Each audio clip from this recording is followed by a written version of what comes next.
Selanjutnya, sambutan dari Ketua Panitia. Kepada Saudara Nur Adisa Al-Maulida, dipersilahkan. Baik, terima kasih kepada MC Muhammad Isa. Bismillahirrahmanirrahim. Assalamualaikum warahmatullahi wabarakatuh. Waalaikumsalam warahmatullahi wabarakatuh. Yang terhormat Kaprodi Syariah Ibu Siti Mainur Rohma SS SOS IMA, yang terhormat selaku dosen pengampu hukum internasional Ibu Mufidah SHIMH, dan kepada narasumber kita Pak Nur Rahim Yunus SHLM PhD, rekan-rekan panitia dan teman-teman semua yang insya Allah dimuliakan Allah Subhanahu wa Ta'ala. Perkenalkan, nama saya Nuranisa Al-Maulida selaku panitia webinar penegakan kedaulatan negara atas perjanjian internasional untuk menyampaikan beberapa hal yang kami persiapkan demi berlangsungnya acara ini. Seperti yang sudah kami informasikan sebelumnya, acara ini diselenggarakan oleh Himpunan Mahasiswa Semester 6 Hukum Tata Negara Institut Agama Islam Az-Zaitun Indonesia, IAI Al-Aziz, dengan mengundang narasumber dari UIN Syarif Hidayatullah Jakarta. Acara ini terbuka untuk umum dengan membatasi jumlah peserta sebanyak 50 seats dan diselenggarakan dalam rangka memenuhi tugas akhir di semester 6. Dengan mengusung tema penegakan kedaulatan negara atas perjanjian internasional. Kami mengharapkan setelah usai acara ini, seluruh peserta memahami materi yang dibahas oleh narasumber mengenai hukum internasional ini. Demikian laporan Ketua Panitia yang bisa saya sampaikan. Saya kembalikan kepada MC. Haza wallahi ya'ana wa yafazuna walhamdulillahirabbil alamin. Baik, terima kasih kepada Ketua Pelaksana Nur Anisa Al-Maulida. Atur acara selanjutnya akan dipimpin oleh moderator. Kepada Saudara Zaid Al-Hanif, dipersilahkan. Baik, terima kasih sebelumnya kepada Saudara Muhammad Isa Asrafuddin selaku MC pada webinar pagi hari ini yang telah memberikan kesempatan kepada saya untuk melanjutkan rangkaian acara pada pagi hari ini. Baik, pertama-tama izinkanlah saya untuk menyapa Ibu Bapak yang sudah sama-sama hadir bersama kita pada webinar pagi ini. Yang terhormat Ibu Dr. Siti Ainur Rohmah, SOS IMA, beliau adalah Kaprodi Fakultas Hukum Tata Negara, Institut Agama Islam Az-Zaitun Indonesia. Selamat pagi, Ibu.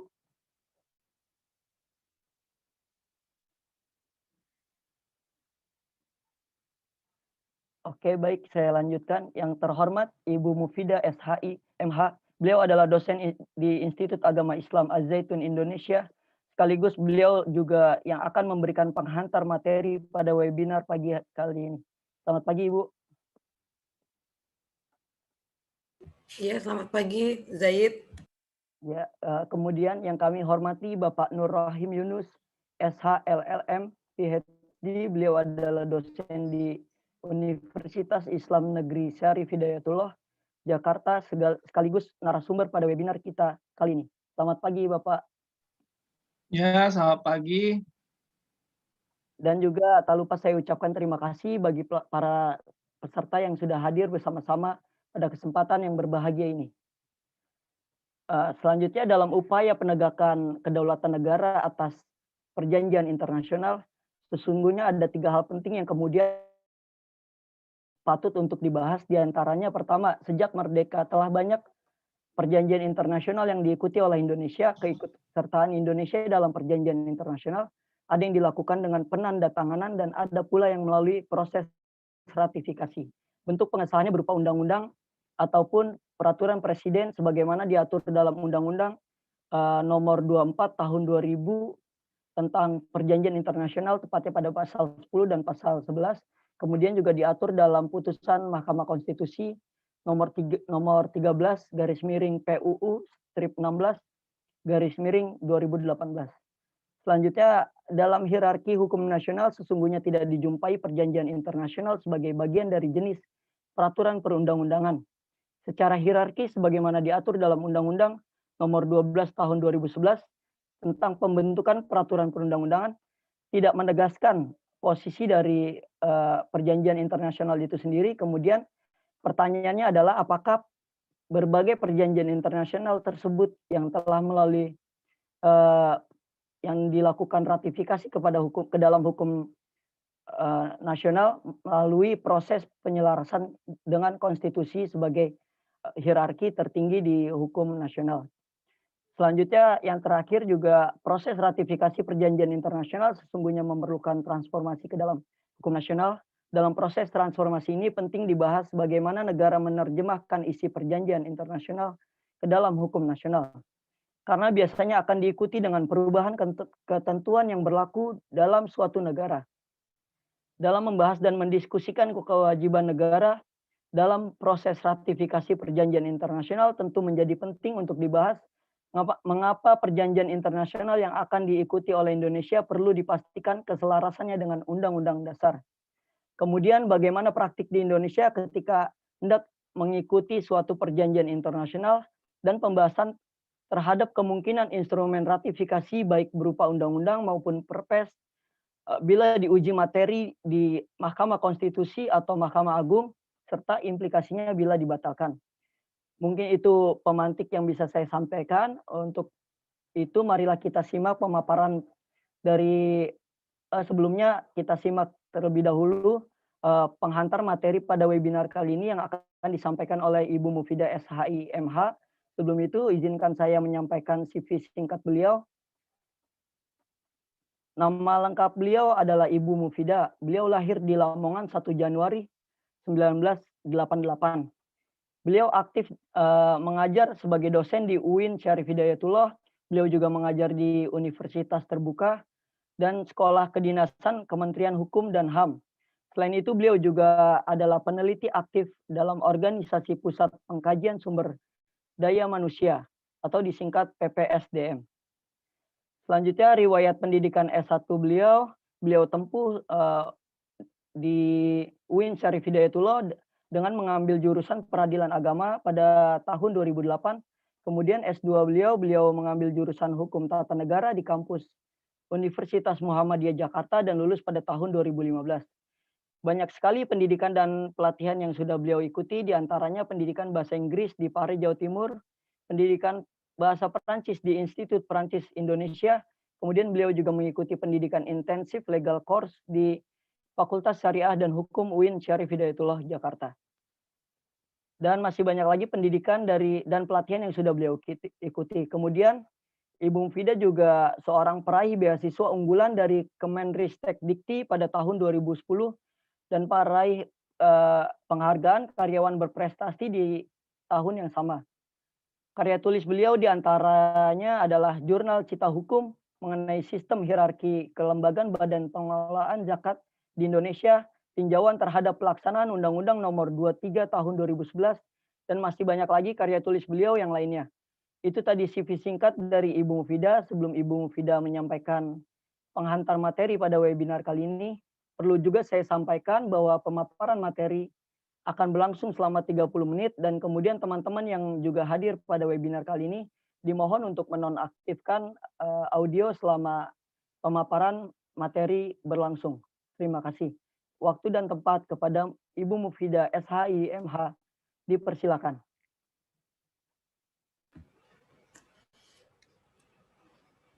Oke, baik. Bismillahirrahmanirrahim. Assalamualaikum warahmatullahi wabarakatuh. Waalaikumsalam warahmatullahi wabarakatuh. Waalaikumsalam. Alhamdulillahirrabbilalamin. Puji syukur pada Allah yang telah memberikan kita segenap kenikmatan ya, karunia dan ridho sehingga pada hari ini kita bisa melaksanakan webinar sebagai salah satu output daripada mata kuliah hukum internasional. Dan alhamdulillah hari ini berkesempatan hadir senior saya, rekan saya yang terhormat Bapak Nur Rohim Yunus. Beliau ini adalah dosen dan sekaligus juga peneliti aktif ya di Fakultas Syariah dan Hukum UIN Syarif Jakarta. Jadi kalau kita lihat sekali-kali mungkin teman-teman boleh searching ya di Google gitu nama Pak Rohim, pasti tulisannya banyak banget. Karena Pak Rohim itu output 1 tahun tulisannya bukan 1, 2 ya, puluhan. Nah, tulisannya banyak banget Pak Rohim tuh, luar biasa. Nah, Pak Rohim ini banyak mengajarkan kepada saya gitu ya, bahwa untuk menjadi seorang yang berprestasi itu butuh ketekunan ya, kemudian butuh manajerial waktu yang baik. Nah, walaupun itu sangat sulit saya ikuti ya, Pak Rohim itu 1000 langkah, saya baru 100 langkah. Nah, jadi alhamdulillah yang terhormat Pak Rohim, selamat datang dan bergabung dalam acara webinar ini. Kemudian selanjutnya yang saya cintai juga saya banggakan kawan-kawan IAI Al-Aziz angkatan 6 semester 6 yang pada saat ini aktif mengikuti mata kuliah saya Hukum Internasional. Sebagai informasi saja Pak Rohim, untuk kegiatan hari ini memang ini adalah salah satu tuntutan daripada output mata kuliah yang diselenggarakan pada semester ini. Namun demikian pada kegiatan ini kita itu output dari kegiatan ini nanti akan dilampirkan sebagai evidence dalam borang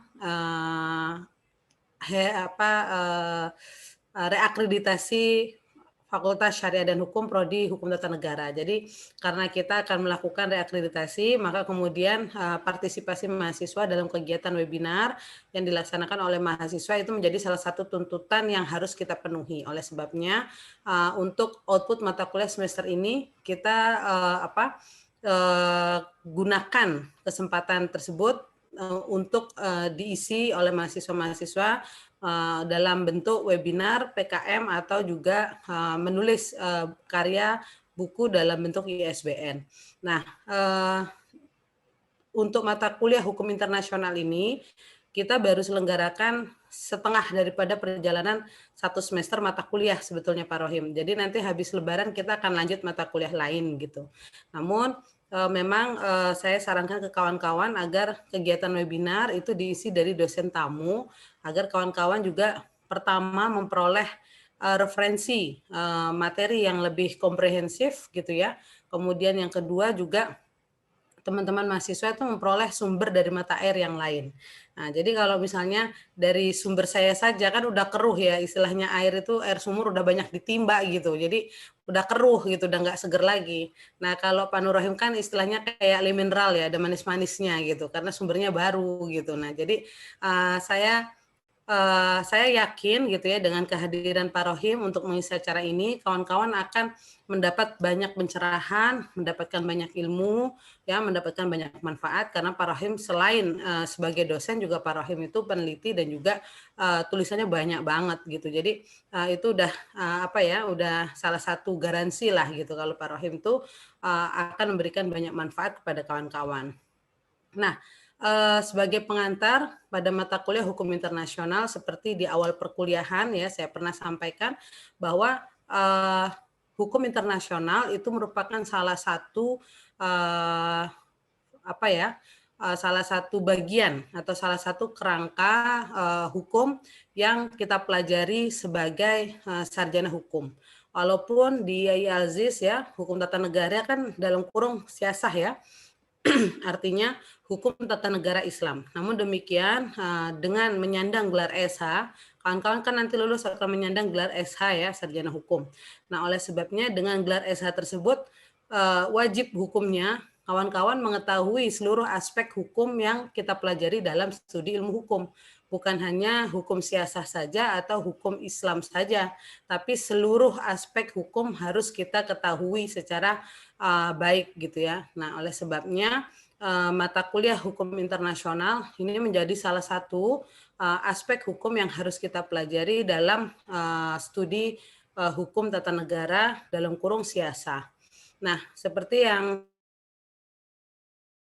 temuan bahwa hukum itu kan mengatur perilaku manusia ya, perilaku perbuatan atau pergaulan manusia. Nah, hanya saja rupanya hukum itu bukan hanya mengatur pergaulan manusia saja, namun juga pergaulan lingkup sosial lain atau interaksi sosial lain yang mengakibatkan subjek satu dan subjek yang lain itu saling berinteraksi. Salah satunya adalah hukum internasional ini. Yang hukum internasional ini bukan hanya mengatur perilaku manusia, tapi juga mengatur pergaulan secara internasional, baik berupa lembaga negara, ya, baik kemudian hubungan antar negara, lembaga-lembaga internasional, ya, kemudian juga di dalamnya masuk ke dalam kedaulatan masing-masing negara. Walaupun negara masing-masing memiliki kedaulatan, bukan berarti negara-negara tersebut tidak bisa melakukan interaksi internasional. Oleh sebabnya, dalam pergaulan internasional tersebut dibuatlah suatu aturan atau suatu kesepakatan ya, yang kemudian menjadi kesepakatan bersama antar negara-negara tersebut. Oleh sebabnya, saya bisa katakan bahwa hukum internasional itu sifatnya lebih ke kesepakatan ya, makanya dia bilang convention. Nah, convention sendiri itu bukan konvensi dalam arti hukum tata negara, tapi konvensi sendiri itu adalah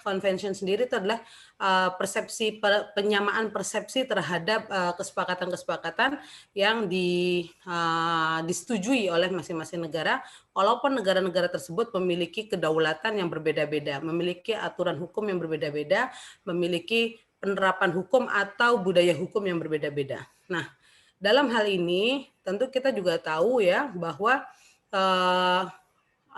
pengaturan pergaulan internasional sendiri itu lingkupnya banyak gitu ya. Bagaimana kemudian jargon Bu Susi Puji ya, Bu Susi mantan Menteri Perikanan mengatakan kalau ada kapal asing dia katakan tenggelamkan. Nah, ini artinya juga salah satu kedaulatan yang negara kita miliki. Namun demikian tentu dalam hal tersebut gitu ya, ada upaya lain atau upaya hukum lain yang bisa ditempuh untuk mengantisipasi atau memperkecil penegakan hukum internasional. Oleh sebabnya di dalam pelaksanaan hukum internasional gitu ya, lingkup penegakannya itu bisa banyak ya, bisa berkaitan dengan hukum udara, bisa berkenaan dengan hukum kelautan ya, kemudian bisa juga interaksi antar bangsa gitu ya, bukan hanya batas border ya atau batas fisik gitu ya, juga hal-hal yang sifatnya imajiner atau khasanah suatu bangsa gitu ya, itu juga menjadi salah satu hal yang harus disepakati dalam penegakan hukum internasional. Dan hal yang lain selain juga batas border, juga batas imajiner juga adalah berkenaan dengan interaksi internasional. Ya, bagaimana warga negara kita yang ada di negara asing atau juga negara asing yang ada di negara kita, atau mungkin juga di dalam hal penegakan kedaulatan hukum yang ada di dalam satu negara. Misalnya orang-orang asing yang ke negara kita gitu ya, kemudian dia melakukan perbuatan pidana atau negara kita atau mungkin warga negara kita yang ada di negara asing kemudian juga melanggar hukum pidana. Nah, hal-hal tersebut yang kita pelajari dalam hukum internasional. Nah, dalam kesempatan kali ini kita akan membahas mengenai penegakan kedaulatan negara atas perjanjian ya, atas perjanjian hukum di antara masing-masing negara. Saya pikir tema ini adalah sangat baik gitu ya, karena masing-masing negara memiliki kedaulatan dan tentu hukum yang berlaku di suatu negara ya itu tidak bisa diratifikasi atau tidak bisa disamakan ya. Ya udah kita pakai hukumnya sama semua. Nah, itu kan nggak bisa. Oleh sebabnya bagaimana cara menegakkan kedaulatan negara gitu ya, atas perjanjian yang disepakati oleh masing-masing negara gitu ya, dengan tidak meratifikasi atau tidak menurunkan nilai-nilai kedaulatan masing-masing negara. Oleh sebabnya dalam kesempatan kali ini insya Allah nanti Pak Rahim akan menyampaikan materi tersebut gitu ya sebagai pengayaan juga tambahan referensi untuk kawan-kawan belajar dalam mata kuliah hukum internasional ini. Demikian pengantar yang bisa saya sampaikan. Saya kembalikan kepada moderator. Saya ucapkan terima kasih. Wassalamualaikum warahmatullahi wabarakatuh. Waalaikumsalam warahmatullahi wabarakatuh. Waalaikumsalam warahmatullahi wabarakatuh. Terima kasih Bu Mufidah yang sudah memberikan penghantar pada webinar kali ini. Sebelum lanjut kepada pemaparan materi dari narasumber kita, Bapak Nur Rahim Yunus, izinkanlah saya membaca CV singkat beliau. Nama lengkap beliau adalah Bapak Nur Rahim Yunus. Beliau lahir di Palembang 16 April 1979. Riwayat pendidikan beliau S1 beliau di Institut Studi Islam Darussalam Gontor, Ponorogo, jurusan Perbandingan Syariah dan Hukum. Beliau lulus pada tahun 2002, kemudian beliau S2 di Universitas Islam Internasional Islamabad, Pakistan, jurusan Perbandingan Hukum dan lulus pada tahun 2008. Kemudian beliau juga mengambil S2 kembali di Universitas Muhammadiyah Jakarta, jurusan Hukum Tata Negara, dan lulus pada tahun 2015. Kemudian beliau juga mengambil diploma tinggi di Universitas Federal Kazan, Rusia, jurusan Hukum dan lulus pada tahun 2018. Dan beliau mengambil S3 di GU Moskow, Rusia, jurusan Hukum Tata Negara dan lulus pada tahun 2019. Itu tadi riwayat pendidikan beliau. Beliau juga mempunyai banyak pengalaman dalam berbagai pelatihan profesional. Salah satunya pada tahun 2015 beliau juga mengikuti pendidikan dan pelatihan hukum acara Mahkamah Konstitusi yang diselenggarakan oleh Mahkamah Konstitusi yang bekerjasama dengan APHAMK. Kemudian beliau juga mengajar di UIN Syarif Hidayatullah sejak tahun 2011 dan ada beberapa buku ajar yang sudah beliau terbitkan. Salah satunya adalah buku ajar Ilmu Negara yang diterbitkan pada tahun 2013. Beliau juga telah berpengalaman dalam melakukan beberapa penelitian. Salah satu penelitian beliau pada tahun 2014 meneliti mengenai kedudukan MPR. Beliau berposisi sebagai kepala peneliti. Penelitian tersebut juga dibiayai oleh LP2M UIN Jakarta. Kemudian beliau juga aktif dalam bidang literasi, baik dalam bentuk buku maupun jurnal artikel. Beberapa hasil karya beliau dalam bentuk buku, salah satunya karya beliau yaitu Pokok-pokok Teori Ilmu Negara yang diterbitkan oleh Fajar Media pada tahun 2013. Dalam bentuk jurnal artikel, salah satu karya beliau yaitu Calon Tunggal sebagai Wujud Disfungsi Partai Politik yang diterbitkan di Buletin Hukum dan Keadilan pada tahun 2018. Beliau juga aktif berkontribusi di berbagai kegiatan komunitas, salah satunya pada tahun 2015 dalam Komite Konferensi Hukum Tata Negara Pusat Studi Fakultas Hukum Andalas yang membahas tentang keabsahan melakukan fit and proper test bagi Dewan Perwakilan Rakyat dalam seleksi Panglima TNI. Selain itu, beliau juga produktif dalam menghasilkan karya buku dan selain produktif dalam menghasilkan karya buku dan jurnal artikel, beliau juga aktif sebagai editor dari beberapa karya tulis. Salah satunya pada tahun 2015 beliau menjadi editor dari buku Problematika Implementasi Putusan Mahkamah Konstitusi pada Pengujian Undang-Undang terhadap Undang-Undang Dasar, karya Bahtiar. Beberapa penghargaan juga beliau terima, salah satunya sebagai narasumber bedah buku Restorasi Budaya Hukum Masyarakat Indonesia yang diberikan oleh Angkatan Muda Peduli Hukum atau disingkat AMPU. Kemudian yang terakhir beliau juga banyak mengikuti berbagai organisasi, salah satunya beliau berposisi sebagai Direktur Eksekutif dari Organisasi Pusat Studi Konstitusi dan Legislasi Nasional atau disingkat Posko Leknas UIN Jakarta. Itu tadi CV singkat dari Bapak Nur Rahim Yunus, SH, LLM, PhD. Sebelum Bapak Nur Rohim Yunus memaparkan materinya, perlu juga saya sampaikan bahwa pemaparan materi akan berlangsung selama 70 menit dan kepada teman-teman yang kemudian juga hadir pada webinar siang hari ini untuk menonaktifkan audio selama pemaparan berlangsung. Bagi teman-teman yang juga ingin bertanya bisa menyampaikan pertanyaannya lewat kolom chat yang sudah tersedia. Pertanyaan dapat diajukan dalam format nama, asal instansi, dan pertanyaan. Terima kasih kepada Bapak Nur Rohim Yunus SH LMM PhD, dipersilakan. Sebentar, Zaid, mohon izin, Pak Rohim sebentar ya, mohon izin karena kebetulan ada Ibu Kaprodi kita, jadi kita perkenankan Bu Kaprodi kita untuk memberikan sambutan mungkin ya.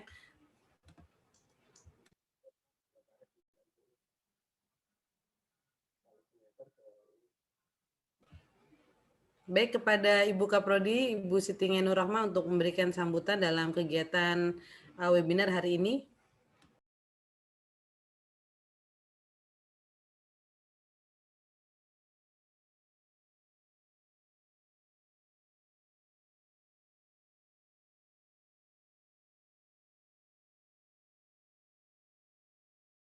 Pada Bapak Nur Rohim Yunus, LLM, PhD, kandidat. Saya ucapkan terima kasih banyak sudah mau mengisi acara di Hukum Internasional, di webinar Hukum Internasional. Sekali lagi saya ucapkan terima kasih, kemudian mohon maaf, sambutannya sangat sederhana. Semoga tidak kapok untuk mengisi acara kembali di kemudian hari. Demikian, sekali lagi saya ucapkan terima kasih. Assalamualaikum warahmatullahi wabarakatuh. Waalaikumsalam warahmatullahi wabarakatuh. Terima kasih Bu Kaprodi telah berkenan bergabung dalam acara webinar kita dan meluangkan waktu untuk mengikuti. Tadi saya sudah lihat Bu Ngainur hadir ya. Terima kasih sudah meluangkan waktu untuk mengikuti kegiatan kita pada pagi hari ini. Saya kembalikan kepada moderator, silakan Zaid. Baik, terima kasih Ibu Mufidah. Saya ulangi waktu dan tempat kepada Bapak Nur Rohim Yunus SH LLM PhD, dipersilakan. Ya, bismillahirrahmanirrahim. Assalamualaikum warahmatullahi wabarakatuh. Waalaikumsalam warahmatullahi wabarakatuh. Alhamdulillahirabbil alamin, nahmaduhu wa nasta'inu wa nastaghfiruh wa na'udzubillahi min shururi anfusina wa min sayyiati a'malina. May yahdihillahu fala mudhillalah wa may yudlil fala hadiyalah. Allahumma sholli ala habibina wa syafi'ina maulana Muhammad wa ala alihi wa ashabihi wa man tabi'ahu bi ihsanin ila yaumil qiyamah. Amma ba'du. Yang terhormat pimpinan Al-Zaitun, Bapak Syekh Dr. Hanarkosa Panji Gumilang, yang terhormat Bapak Rektor IAI Al-Aziz, Bapak Imam Prawoto SE MBA, dan juga Ibu Kaprodi. Ini rekan saya ini nulis jurnal. Ibu Dr. Siti Ngainur Rahma MA, SOSI-nya ketinggalan ya.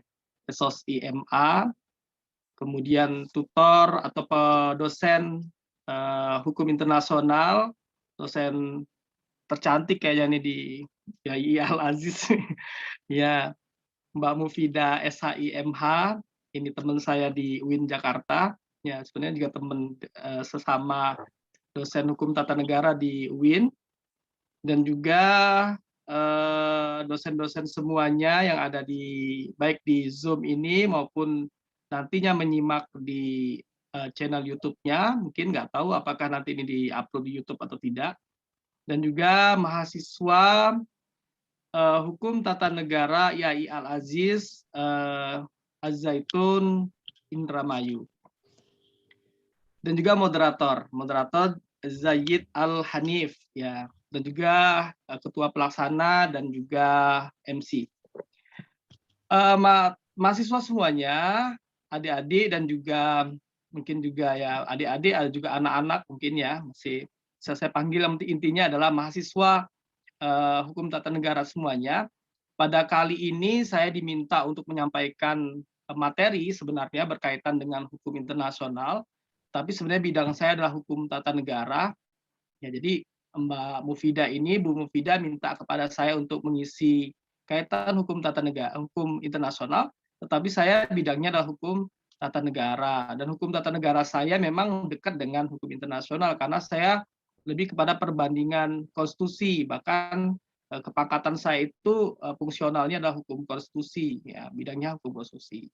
Jadi membandingkan konstitusi negara, misalnya konstitusi negara Amerika, Inggris, Rusia, dan sekarang saya sedang berkutat dengan konstitusi negara Rusia. Ini bisa share screen ya? Bisa ya? Enggak. Ini nggak bisa, masih izin host. Ya teman-teman semuanya, kalau bisa nanti saya mau share ya, atau mungkin di-sharekan oleh supaya PowerPoint supaya tidak kemana-mana larinya. Jadi sebenarnya judul kita pada kali ini adalah penegakan hukum kedaulatan negara atas perjanjian internasional. Ya, penegakan kedaulatan negara atas perjanjian internasional. Jadi ada dua variabel. Ya. Ada dua variabel. Yang pertama berkaitan dengan kedaulatan negara, yang kedua ada perjanjian internasional. Kedaulatan negara adalah bagian komponen daripada subjek pembahasan dalam hukum tata negara, sedangkan perjanjian internasional atau traktat atau mungkin dalam bentuk bilateral atau multilateral nantinya itu adalah bagian daripada materi atau subjek materi dari hukum internasional. Jadi dua variabel yang berbeda ini yang kemudian nanti kita akan sandingkan dan kemudian menimbulkan konflik-konflik di dalamnya dan juga permasalahan-permasalahan yang mungkin nanti teman-teman semuanya bisa menjadikan sebagai bahan tulisan nantinya. Apakah nanti pertanyaannya apakah adanya perjanjian internasional itu berdampak kepada kedaulatan suatu negara atau tidak? Apakah suatu negara dapat menolak perjanjian internasional yang telah disepakati atau tidak? Apakah suatu negara itu bisa menolak perjanjian internasional atau tidak? Ya. Jadi kalau kita flashback mundur ke belakang ya, nanti kan kalau modelnya adalah induktif, biasanya kan deduktif. Ini yang pemaparan saya di dalam slide ini adalah deduktif. Kalau kita menggunakan pola induktif, maka sebenarnya ketika suatu negara memiliki ambisi untuk menegakkan kedaulatan negaranya tanpa memikirkan kedaulatan negara lain, ya maka akan menimbulkan semacam benturan besar ya, atau clash. Misalnya Indonesia dengan Malaysia, Indonesia punya kedaulatan negara, sedangkan Malaysia juga memiliki sebuah kedaulatan negara yang dia harus mempertahankan kedaulatannya, karena kita ketahui bahwasanya sebuah negara apabila tidak dianggap kedaulatannya, maka dia tidak dianggap sebagai negara. Negara akan dianggap ada atau eksis ketika dia telah berdaulat, ketika dia memiliki kedaulatan, atau bahasa Inggrisnya sovereigns. Kalau bahasa Arabnya daulat itu bahasa Arab ya, daulah itu negara. Maka kedaulatan itu adalah negara sebenarnya. Jadi daulat dan daulah itu adalah sesuatu yang memang asalnya dari sana. Jadi kedaulatan negara menyambung di antara keduanya. Jadi tidak ada kedaulatan tanpa ada negara, dan negara tidak akan dianggap ada kalau tidak ada kedaulatan. Jadi ketika misalnya ini biar teman-teman bisa menangkap ya apa yang dimau oleh dalam materi kita ini, karena internasional tapi bau-bau HTN begitu ya, hukum tata negara. Jadi ketika misalnya ada sebuah negara, ketika sebuah negara itu dia merdeka, maka dia harusnya berdaulat. Jadi kemerdekaan suatu negara itu diakui sebagai negara ketika memiliki unsur-unsurnya yang tidak ada di slide. Jadi pertama ada dia harus punya rakyat, dia harus memiliki pemimpin, dia kemudian belum geser ya. Kemudian dia harus mempunyai wilayah, dan ada tambahan lagi yaitu pengakuan dari negara-negara lain. Kalau zaman dulu, misalnya kerajaan Majapahit, kerajaan Sriwijaya, atau mungkin Parsia, Romawi, atau mungkin negara-negara kerajaan zaman dahulu, itu tidak perlu ada unsur yang keempat, pengakuan negara lain. Tapi kalau sekarang tidak. Banyak negara misalnya dia sudah merdeka dan mendeklarasikan kemerdekaannya, Bahkan dia itu tidak diganggu gugat oleh negara lain, tapi dia tidak dianggap sebagai negara. Contohnya misalnya Palestina, misalnya, walaupun sekarang sudah dianggap negara walaupun hanya sebagai pengamat PBB ya. Atau misalnya contohnya negara yang contohnya misalnya Kurdistan misalnya. Kurdistan itu suatu bangsa yang dia mengatakan merdeka, punya wilayah di antara batas negara Turki, Iran dan Irak itu, tapi dia tidak dianggap sebagai negara, punya bendera juga. Bahkan dia termasuk yang mempunyai kontribusi untuk dalam mengalahkan ISIS misalnya. Tapi dia belum dianggap sebagai negara karena dia tidak memenuhi unsur diakui oleh negara lain, pengakuan. Nah, sebenarnya pengakuan itu akan ada pada suatu negara ketika memang dia telah dianggap berdaulat. Nah, sekarang ketika sudah berdaulat, Indonesia sebagai negara merdeka, negara yang telah mengeksis dan dia menjadi anggota PBB, maka dia berdaulat. Tetapi Malaysia juga berdaulat, Singapura juga berdaulat, Timor Leste juga berdaulat. Nah, ketika itu pasti ada gesekan antara kedaulatan dari masing-masing negara. Maka ketika memang masing-masing negara dengan kedaulatannya tidak mau misalnya dianya melakukan kerjasama atau perjanjian dengan negara lain untuk pengakuan atau menghormati kedaulatan negara lain, maka dia akan menimbulkan semacam clash atau pertentangan dengan negara lain. Ya. Jadi kita mulai dari definisi kedaulatan.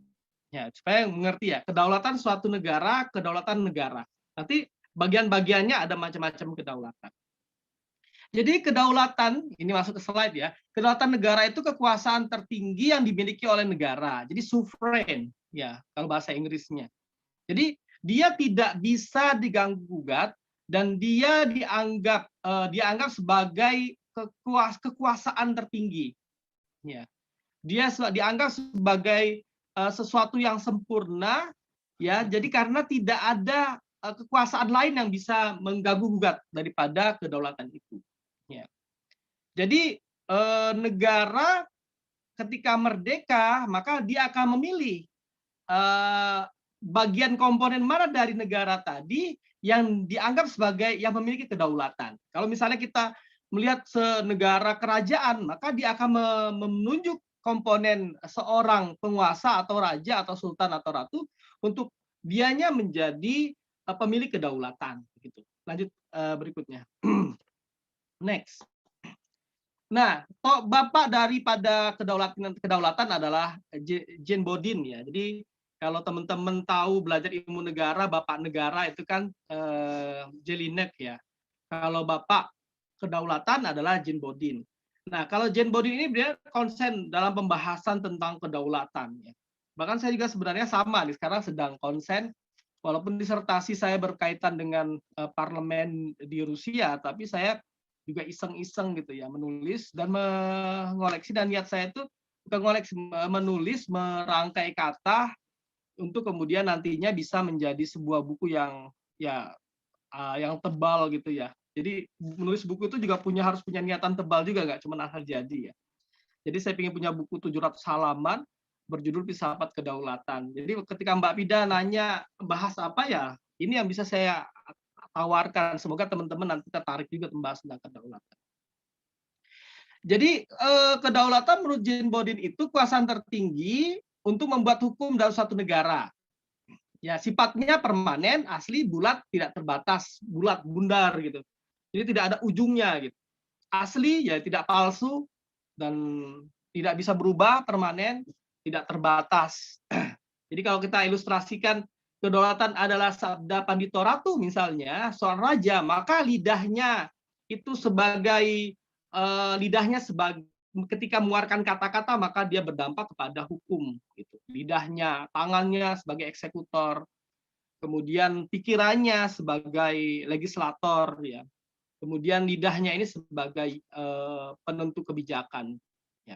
Jadi begitu ngumpul pada satu orang raja ya, itu maka dia bisa mengeluarkan dari titah perkataannya hukum dari lidahnya. Next, lanjut berikutnya.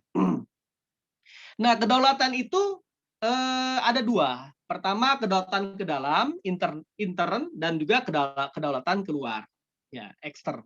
Jadi ke dalam dan keluar. Nah, kalau saya bagi, ada beberapa kedaulatan. Seandainya misalnya dalam sebuah negara itu rakyat, misalnya contoh Indonesia, negara Indonesia adalah negara demokrasi, maka kedaulatan ada di tangan rakyat.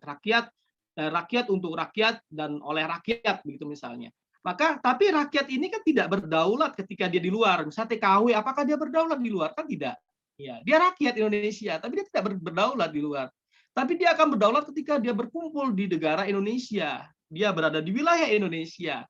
Maka dia, rakyat, berdaulat di negara Indonesia dalam bingkai negara. Negara kemudian menjelma menjadi kedaulatan negara.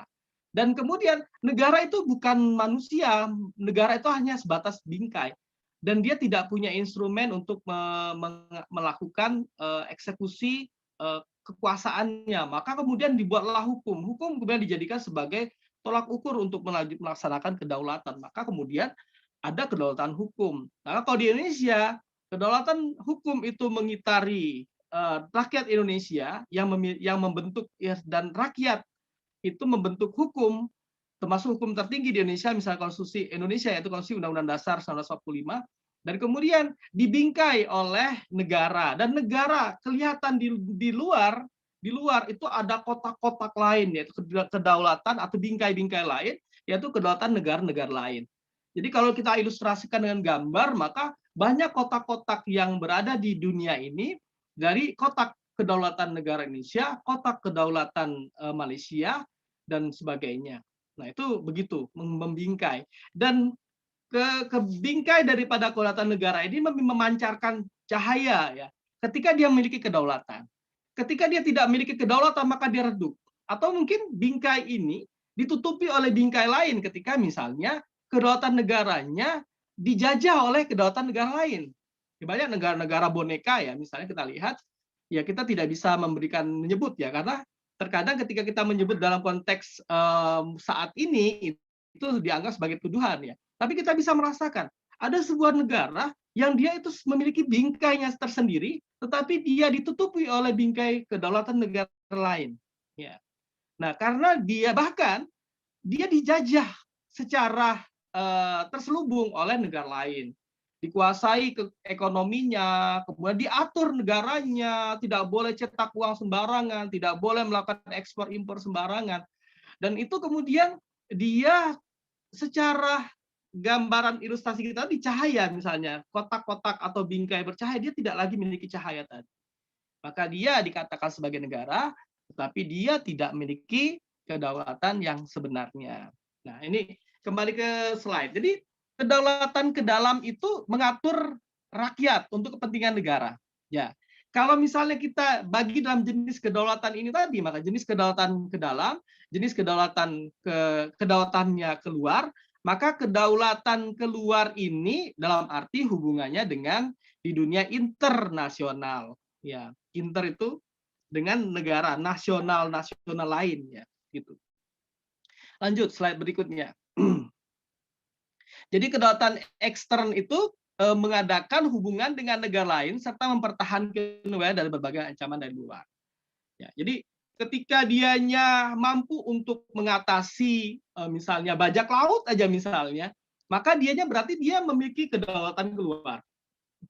Atau misalnya tadi contohnya oleh Bu Mufidah tadi dibilang, kalau misalnya Bu Susi sebagai Menteri Kelautan mengatakan ketika ada kapal asing masuk tenggelamkan, gitu misalnya kan. Nah, itu sebenarnya berdaulat, menunjukkan bahwa Indonesia itu berdaulat. Walaupun Malaysia protes, Filipina protes, tapi mengatakan semua yang masuk wilayah NKRI, laut wilayah NKRI, maka wajib ditenggelamkan, harus ditenggelamkan. Nah, itu menunjukkan eksistensinya. Berarti Indonesia itu berani, punya gigi berarti dianya. Tidak singa ompong, karena dia mampu mengatakan kepada orang lain bahwa Indonesia itu mampu. Maka dulu ketika zaman Soeharto, Indonesia ditakuti di dunia internasional sebagai singanya Asia, gitu ya. Kalau sekarang nggak tahu Indonesia itu singa Asia atau singa atau mungkin apa, atau mungkin singa ompongnya Asia, nggak tahu kita, Allah alam. Tergantung teman-teman nanti yang menilai. Oke, lanjut berikutnya. Next. Nah, lanjut berikutnya. Nah, paham kedaulatan itu, nah tadi ya, tadi ada sebuah negara yang dia itu fokus pada satu kedaulatan saja, ya, kedaulatan tunggal. Misalnya Saudi Arabia. Saudi Arabia itu menggunakan bentuk negara monarki absolut, ya, absolut. Kemudian di sana juga pokoknya yang berkuasa ada seorang raja, dan di situ dia tidak memiliki tidak ada pemilu gitu. Pemilu tidak ada dan kedaulatan ada, hukum ada pada kekuasaan raja. Atau mungkin sultan misalnya di Brunei Darussalam juga sama, itu model negara monarki absolut. Sedangkan di Inggris misalnya dia negara monarki tapi dibatasi oleh konstitusi sehingga menjadi monarki konstitusional karena dia juga mengadakan pemilihan umum sehingga pemilihan umum itu menentukan perdana menteri. Maka perdana menteri yang mengatur sebagai kepala pemerintahan, sedangkan ratu atau raja di Inggris itu sebagai kepala negara. Dan juga termasuk contohnya sama dengan Inggris itu misalnya di negara Thailand, kemudian di negara-negara apalagi ya, di Belanda juga sama, Belanda, dan juga beberapa negara lainnya ya, banyak kalau dikoleksi. Sedangkan negara yang kemudian dianya itu mengatakan bahwa kedaulatan mutlak adalah rakyat saja, ya maka dia menggunakan bentuk negara republiknya. Nah ini ketika dia menyatakan kedaulatan adalah tunggal, tidak dapat dibagi-bagi, hanya satu saja memegang kedaulatan, maka dia disebut memiliki paham kedaulatan monisme. Sedangkan ketika dia mengatakan bahwasanya negaranya yang memiliki kedaulatan yang bisa dibagi-bagi kepada misalnya beberapa komponen, maka dia memiliki paham kedaulatan plural. Nah, kalau misalnya contohnya Indonesia yang saya katakan tadi, Indonesia menggunakan kedaulatan rakyat, tapi Indonesia yang mengatakan kedaulatan tertinggi adalah hukum, maka ada kedaulatan rakyat, ada kedaulatan hukum, ada kedaulatan negara. Tiga bagian itu menjadi satu, maka kita termasuk menggunakan paham kedaulatan yang plural. Bahkan kita pun mengatakan bahwasannya Tuhan itu memiliki intervensi dalam hal kedaulatan di Indonesia, maka kita pun boleh jadi mengatakan menggunakan kedaulatan Tuhan dalam arti yang semu ya. Maka kita pun menggunakan kedaulatan Tuhan. Karena dalam pembukaan Undang-Undang Dasar sendiri dikatakan atas berkat rahmat Allah yang maha kuasa. Begitu. Jadi kita secara filosofis negara Indonesia dalam filsafat kedaulatan kita menggunakan paham kedaulatan yang plural, banyak kedaulatan. Lanjut next. Nah, Undang-Undang Dasar pasca reformasi ya amandemen itu menyatakan dalam pasal 2 ayat 2 UUD 145 bahwa kedaulatan ada di tangan rakyat dan dilaksanakan menurut Undang-Undang Dasar. Jadi kalau dibahasakan dengan bahasa lain, kedaulatan ada di tangan rakyat dan dilaksanakan menurut konstitusi gitu. Sedangkan sebelumnya sebelum amandemen kita mengatakan kedaulatan ada di tangan rakyat dan dilaksanakan oleh Majelis Permusyawaratan Rakyat MPR. Tapi kan kemudian MPR karena dengan dibahasakan dengan bahasa kedaulatan ini maka penjelmaan dari kedaulatan di tangan rakyat dan dilaksanakan oleh MPR Majelis Permusyawaratan Rakyat tadi itu berubah dari kedaulatan rakyat mutlak berubah menjadi kedaulatan rakyat yang dilaksanakan dengan kedaulatan hukum atau undang-undang dasar. Karena undang-undang dasar atau konstitusi adalah hukum atau hukum tertinggi sebagai bentuk kedaulatan daripada rakyat. Ya, maka dia menjadi kedaulatan hukum yang tertinggi. Lanjut berikutnya, next. Nah, macam-macam kedaulatan pada suatu negara. Jadi negara berdaulat itu punya macam-macam kriteria, macam-macam bisa dikatakan tipe atau kriteria. Ada kedaulatan Tuhan, raja, rakyat, negara, dan hukum. Jadi bingung, lu kok kedaulatan suatu negara kok ada kedaulatan negara juga. Jadi ketika misalnya nomor poin 4 ya agak bingung orang mungkin ya. Jadi ketika suatu negara mengatakan yang berdaulat adalah negara, maka kedaulatan negara berlaku pada suatu negara. Ketika misalnya mengatakan Tuhan yang berdaulat pada suatu negara tidak boleh diganggu-gugat, apa kata Tuhan dalam titahnya, dalam kitab sucinya itu harus dilaksanakan, maka yang berdaulat adalah kedaulatan Tuhan.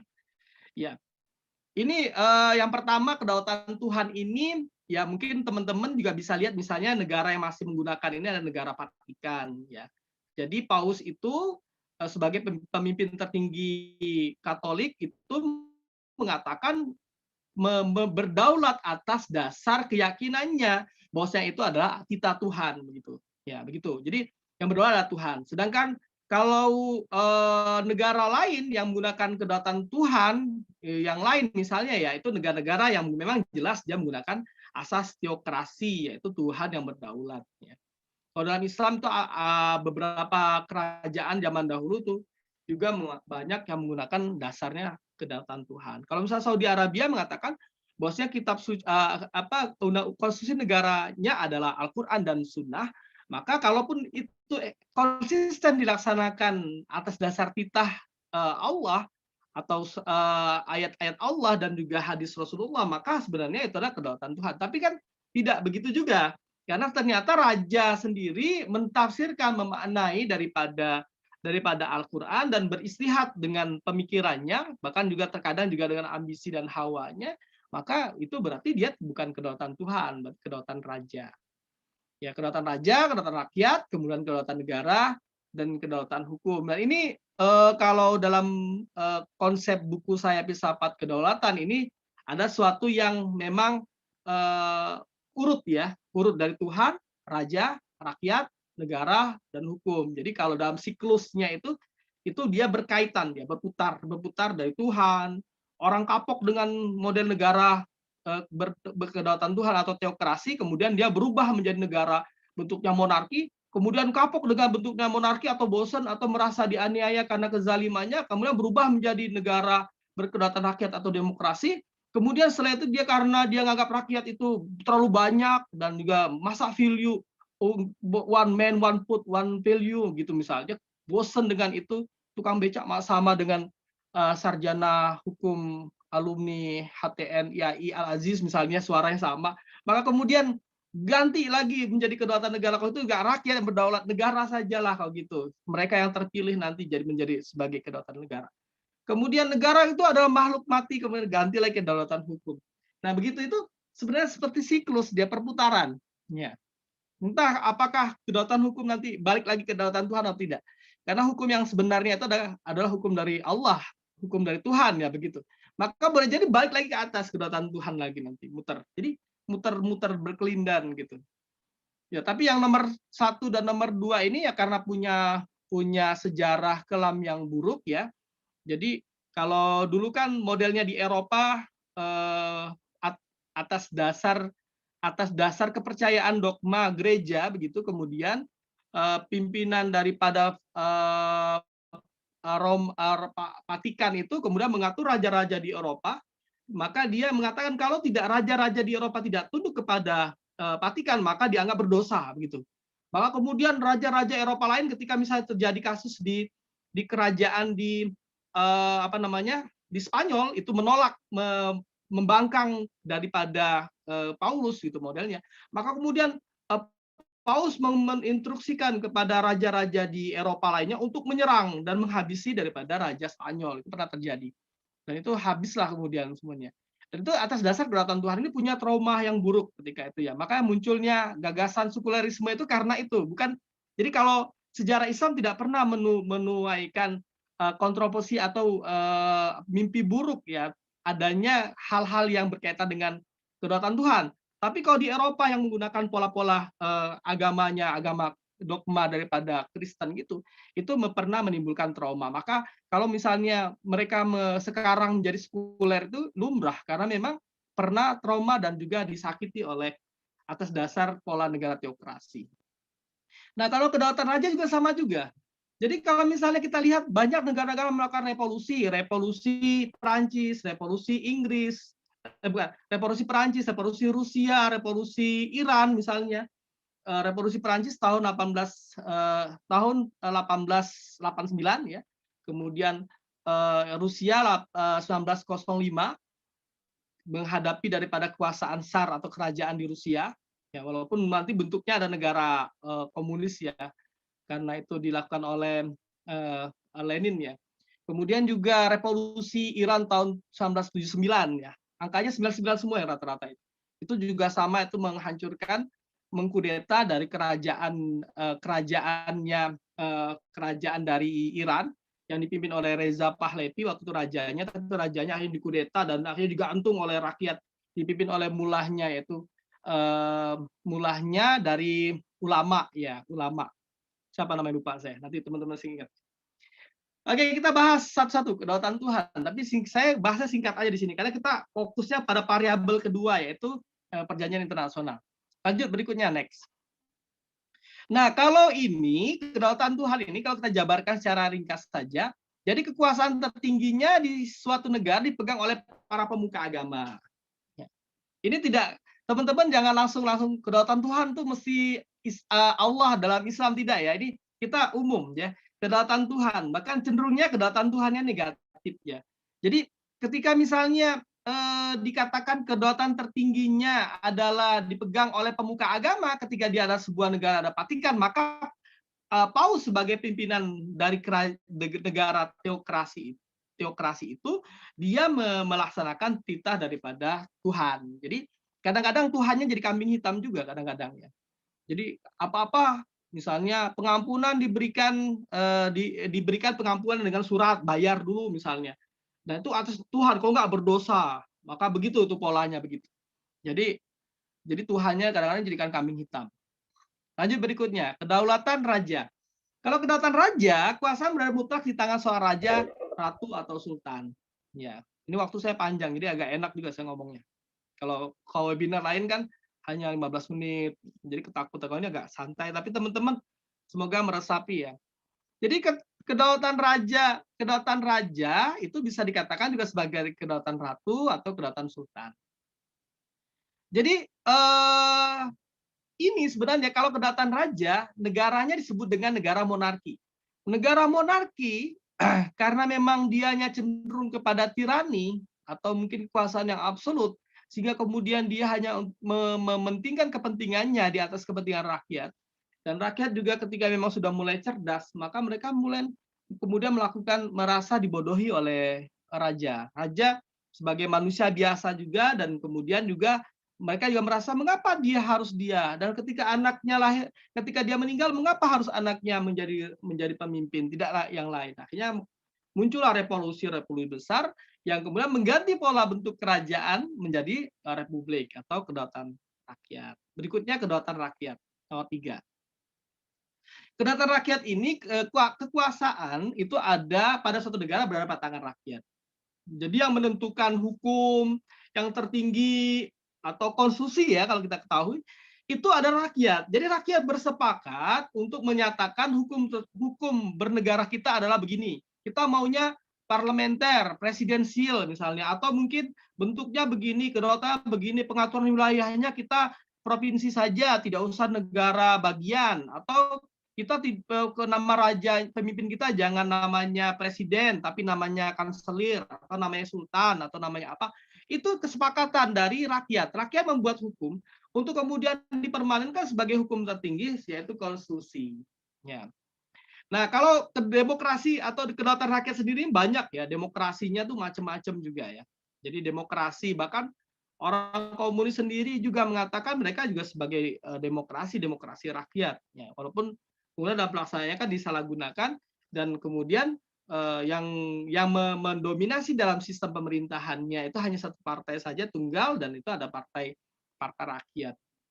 Kemudian yang keempat ada kedaulatan negara. Nah, kedaulatan negara ini dasarkan atas kepentingan negara. Ya. Jadi kalau ada seseorang misalnya di Indonesia pengedar narkoba itu dihukum dengan hukuman mati misalnya ketika dia mengedarkan narkoba di lebih daripada batas yang telah ditentukan. Nah, kalau di Malaysia pengedar narkoba walaupun hanya 1 gram, 1 on saja, maka dia langsung dihukum gantung gitu. Ya. Kalau kita ditembak mati, tapi itu bandarnya yang paling berat sekali itu baru dia dihukum mati. Ya. Kalau contohnya di Cina, korupsi itu dia dihukum mati. Kalau di Indonesia itu dipotong, dia masuk penjara tapi ya masuk hotel ya, dia modelnya. Itu sebenarnya pelaksanaan daripada itu semua itu atas dasar kedaulatan negara untuk kepentingan negara. Jadi seorang yang melakukan misalnya orang melakukan menjadi pengedar, dia harus hukum mati untuk kepentingan negara atas dasar negara. Padahal sebenarnya dia kan berdaulatnya keluar kalau misalnya dalam pelaksanaannya ya. Tapi kan ketika memang sebuah negara dia hanya dengan menggunakan paham yang tunggal tadi ya, hanya monoisme, kedaulatan hanya ada negara. Maka apa kata negara? Gitu. Ya, maka yang menjadi unsur utamanya adalah kepentingan negara. Kemudian berikutnya kedaulatan hukum. Nah, kalau kedaulatan hukum ini real sebenarnya.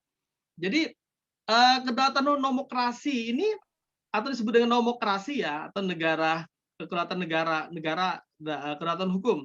Negara didasarkan atas hukum. Jadi apa yang telah disepakati oleh negara untuk menjadi sebuah hukum, maka dia menjadi tolak ukur untuk mengatur sebuah negara. Maka yang berdaulat adalah hukum. Ya, misalnya KPK nih, orang-orang anggota KPK itu kan sipil semua, bukan tentara. Ya. Walaupun ada dari unsur kepolisian ya, tapi kan sebenarnya orang sipil ya. Maka ketika ada seorang kepala daerah melakukan korupsi, maka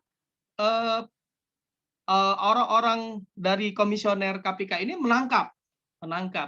Maka apa dasarnya? Dasarnya adalah pijakannya adalah hukum. Maka dikatakan payung hukumnya adalah undang-undang tentang tipikor. Kemudian jadi dasarnya adalah hukum. Jadi kalau misalnya parlemen atau DPR tidak membuat hukum dalam sebuah negara demokrasi, maka dianya tidak bisa menjerat seseorang.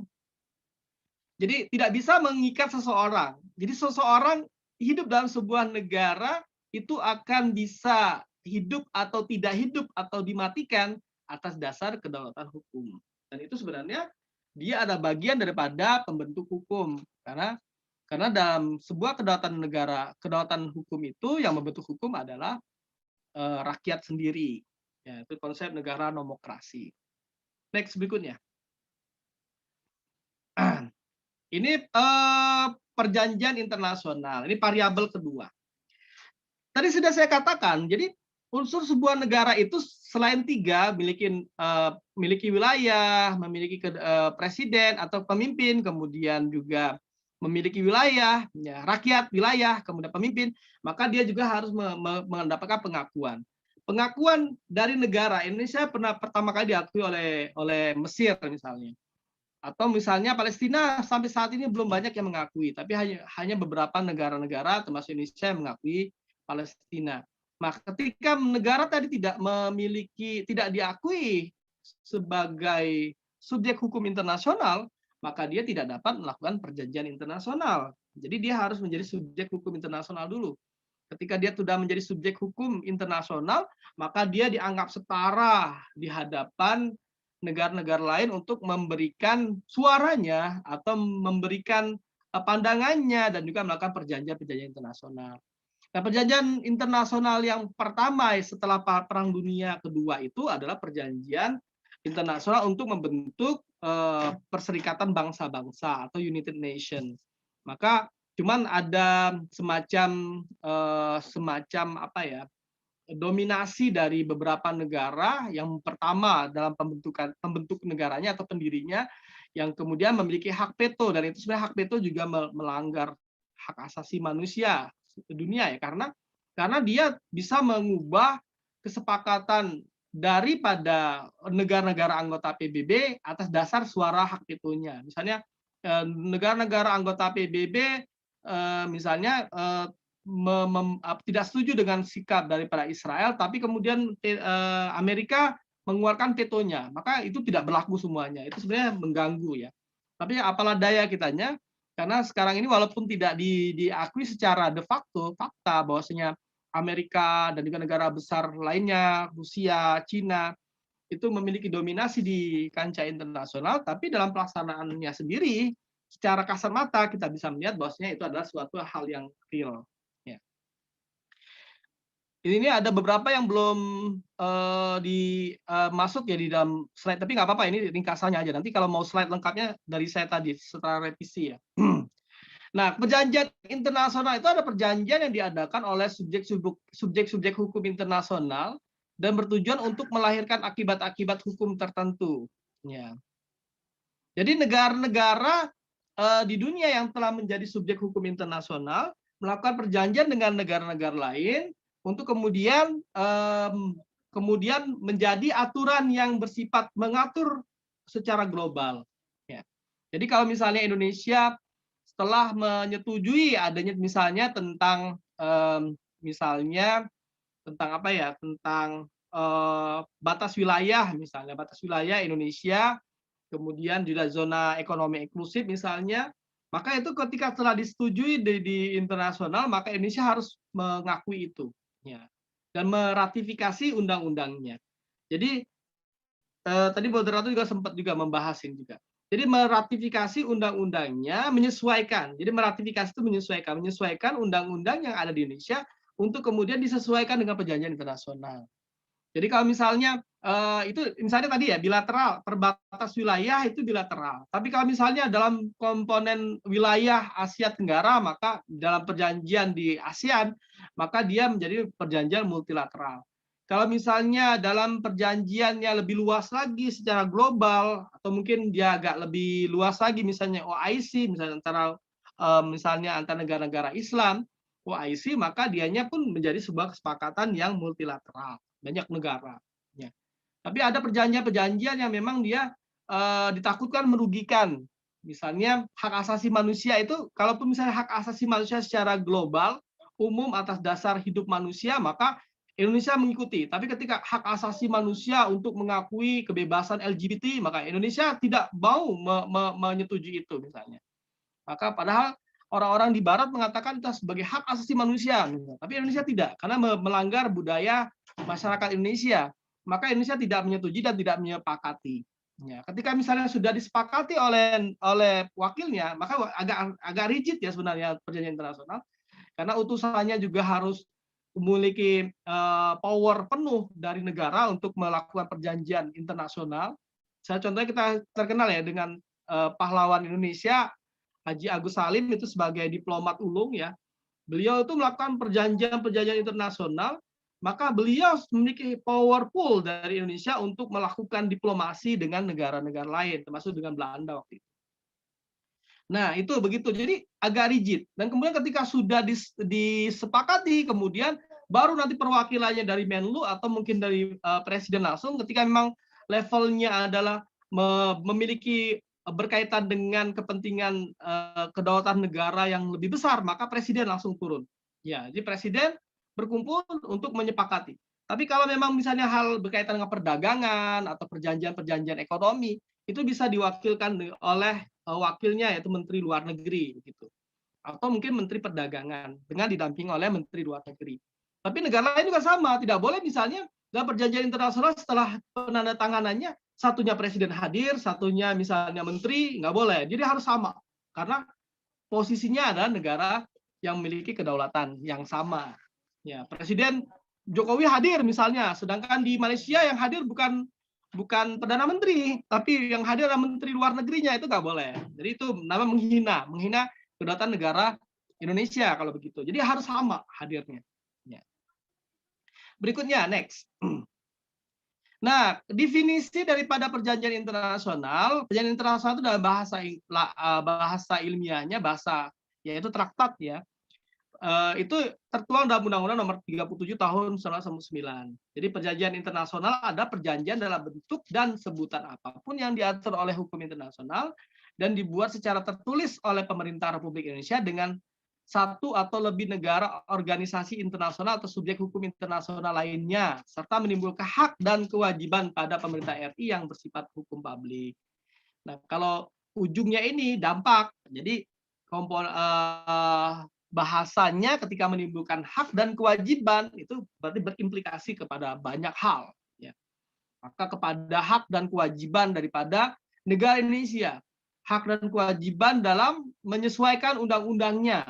Ya, misalnya dalam hal misalnya climate global ya, tentang environment, tentang lingkungan misalnya.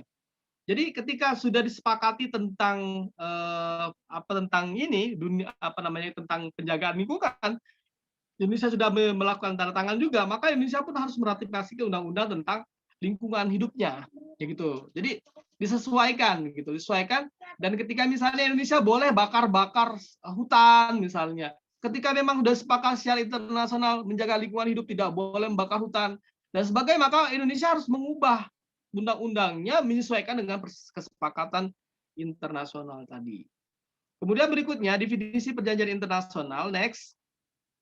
Pasal Undang-Undang Nomor 24 Tahun 2000 tentang perjanjian internasional. Kita kan negaranya negara hukum, maka apapun dasarnya adalah undang-undangnya. Jadi tidak ada hukum di aturan atau hukum di Indonesia kecuali undang-undang. Ya, positivisme kan negara kita mazhabnya positivisme. Jadi tidak, bukan kalau common law kan lain ya. Kalau kita lebih kepada negara menggunakan apa namanya, dasarnya adalah positivisme. Jadi undang-undang. Ya. Jadi perjanjian dalam Undang-Undang Nomor 24 Tahun 2000 tentang perjanjian internasional menyatakan bahwasanya perjanjian internasional adalah perjanjian dalam bentuk dan nama tertentu yang diatur dalam hukum internasional yang dibuat secara tertulis serta menimbulkan hak dan kewajiban di bidang hukum publik. Jadi tidak terlalu beda dengan undang-undang sebelumnya tadi. Berikutnya, next. Nah, perjanjian internasional ya akibat daripada kerjasama internasional. Jadi kita melakukan kerjasama internasional, maka kita harus membuatnya dalam bentuk traktat, membuatnya dalam bentuk perjanjian internasional. Jadi kalau membuat kerjasama, tapi tidak kerjasama dengan negara lain, tapi tidak ada perjanjian internasional, ya maka dia tidak akan menjadi sebuah hal yang mengikat. Maka dia harus dibuat perjanjian dulu, perjanjian. Ya. Misalnya ada negara bridge misalnya, Brazil, Rusia, India, kemudian satu lagi itu, yaitu satu Cina ya, bridge C. Nah itu mereka sepakat melakukan kerjasama ekonomi dengan tidak menggunakan dolar. Ya. Jadi mereka melakukan perdagangan dengan menggunakan mata uang masing-masing negaranya. Jadi sebenarnya tidak disebut dalam perjanjiannya tidak menggunakan mata uang dolar, tidak ya. Kalau itu akan membuat marah Amerika. Tapi dikatakan negara bridge itu sepakat dalam melakukan perdagangan internasional antar negara mereka menggunakan mata uang masing-masing negara. Jadi kalau misalnya India mau beli barang-barang di Cina pakai uang rupiah misalnya. Kalau misalnya Cina mau belanja tanks atau pesawat tempur dari Rusia, maka menggunakan mata uang yuan misalnya, tidak dolar. Sedangkan Rusia mau beli hasil pertanian dari Brazil, maka dia menggunakan rubel misalnya.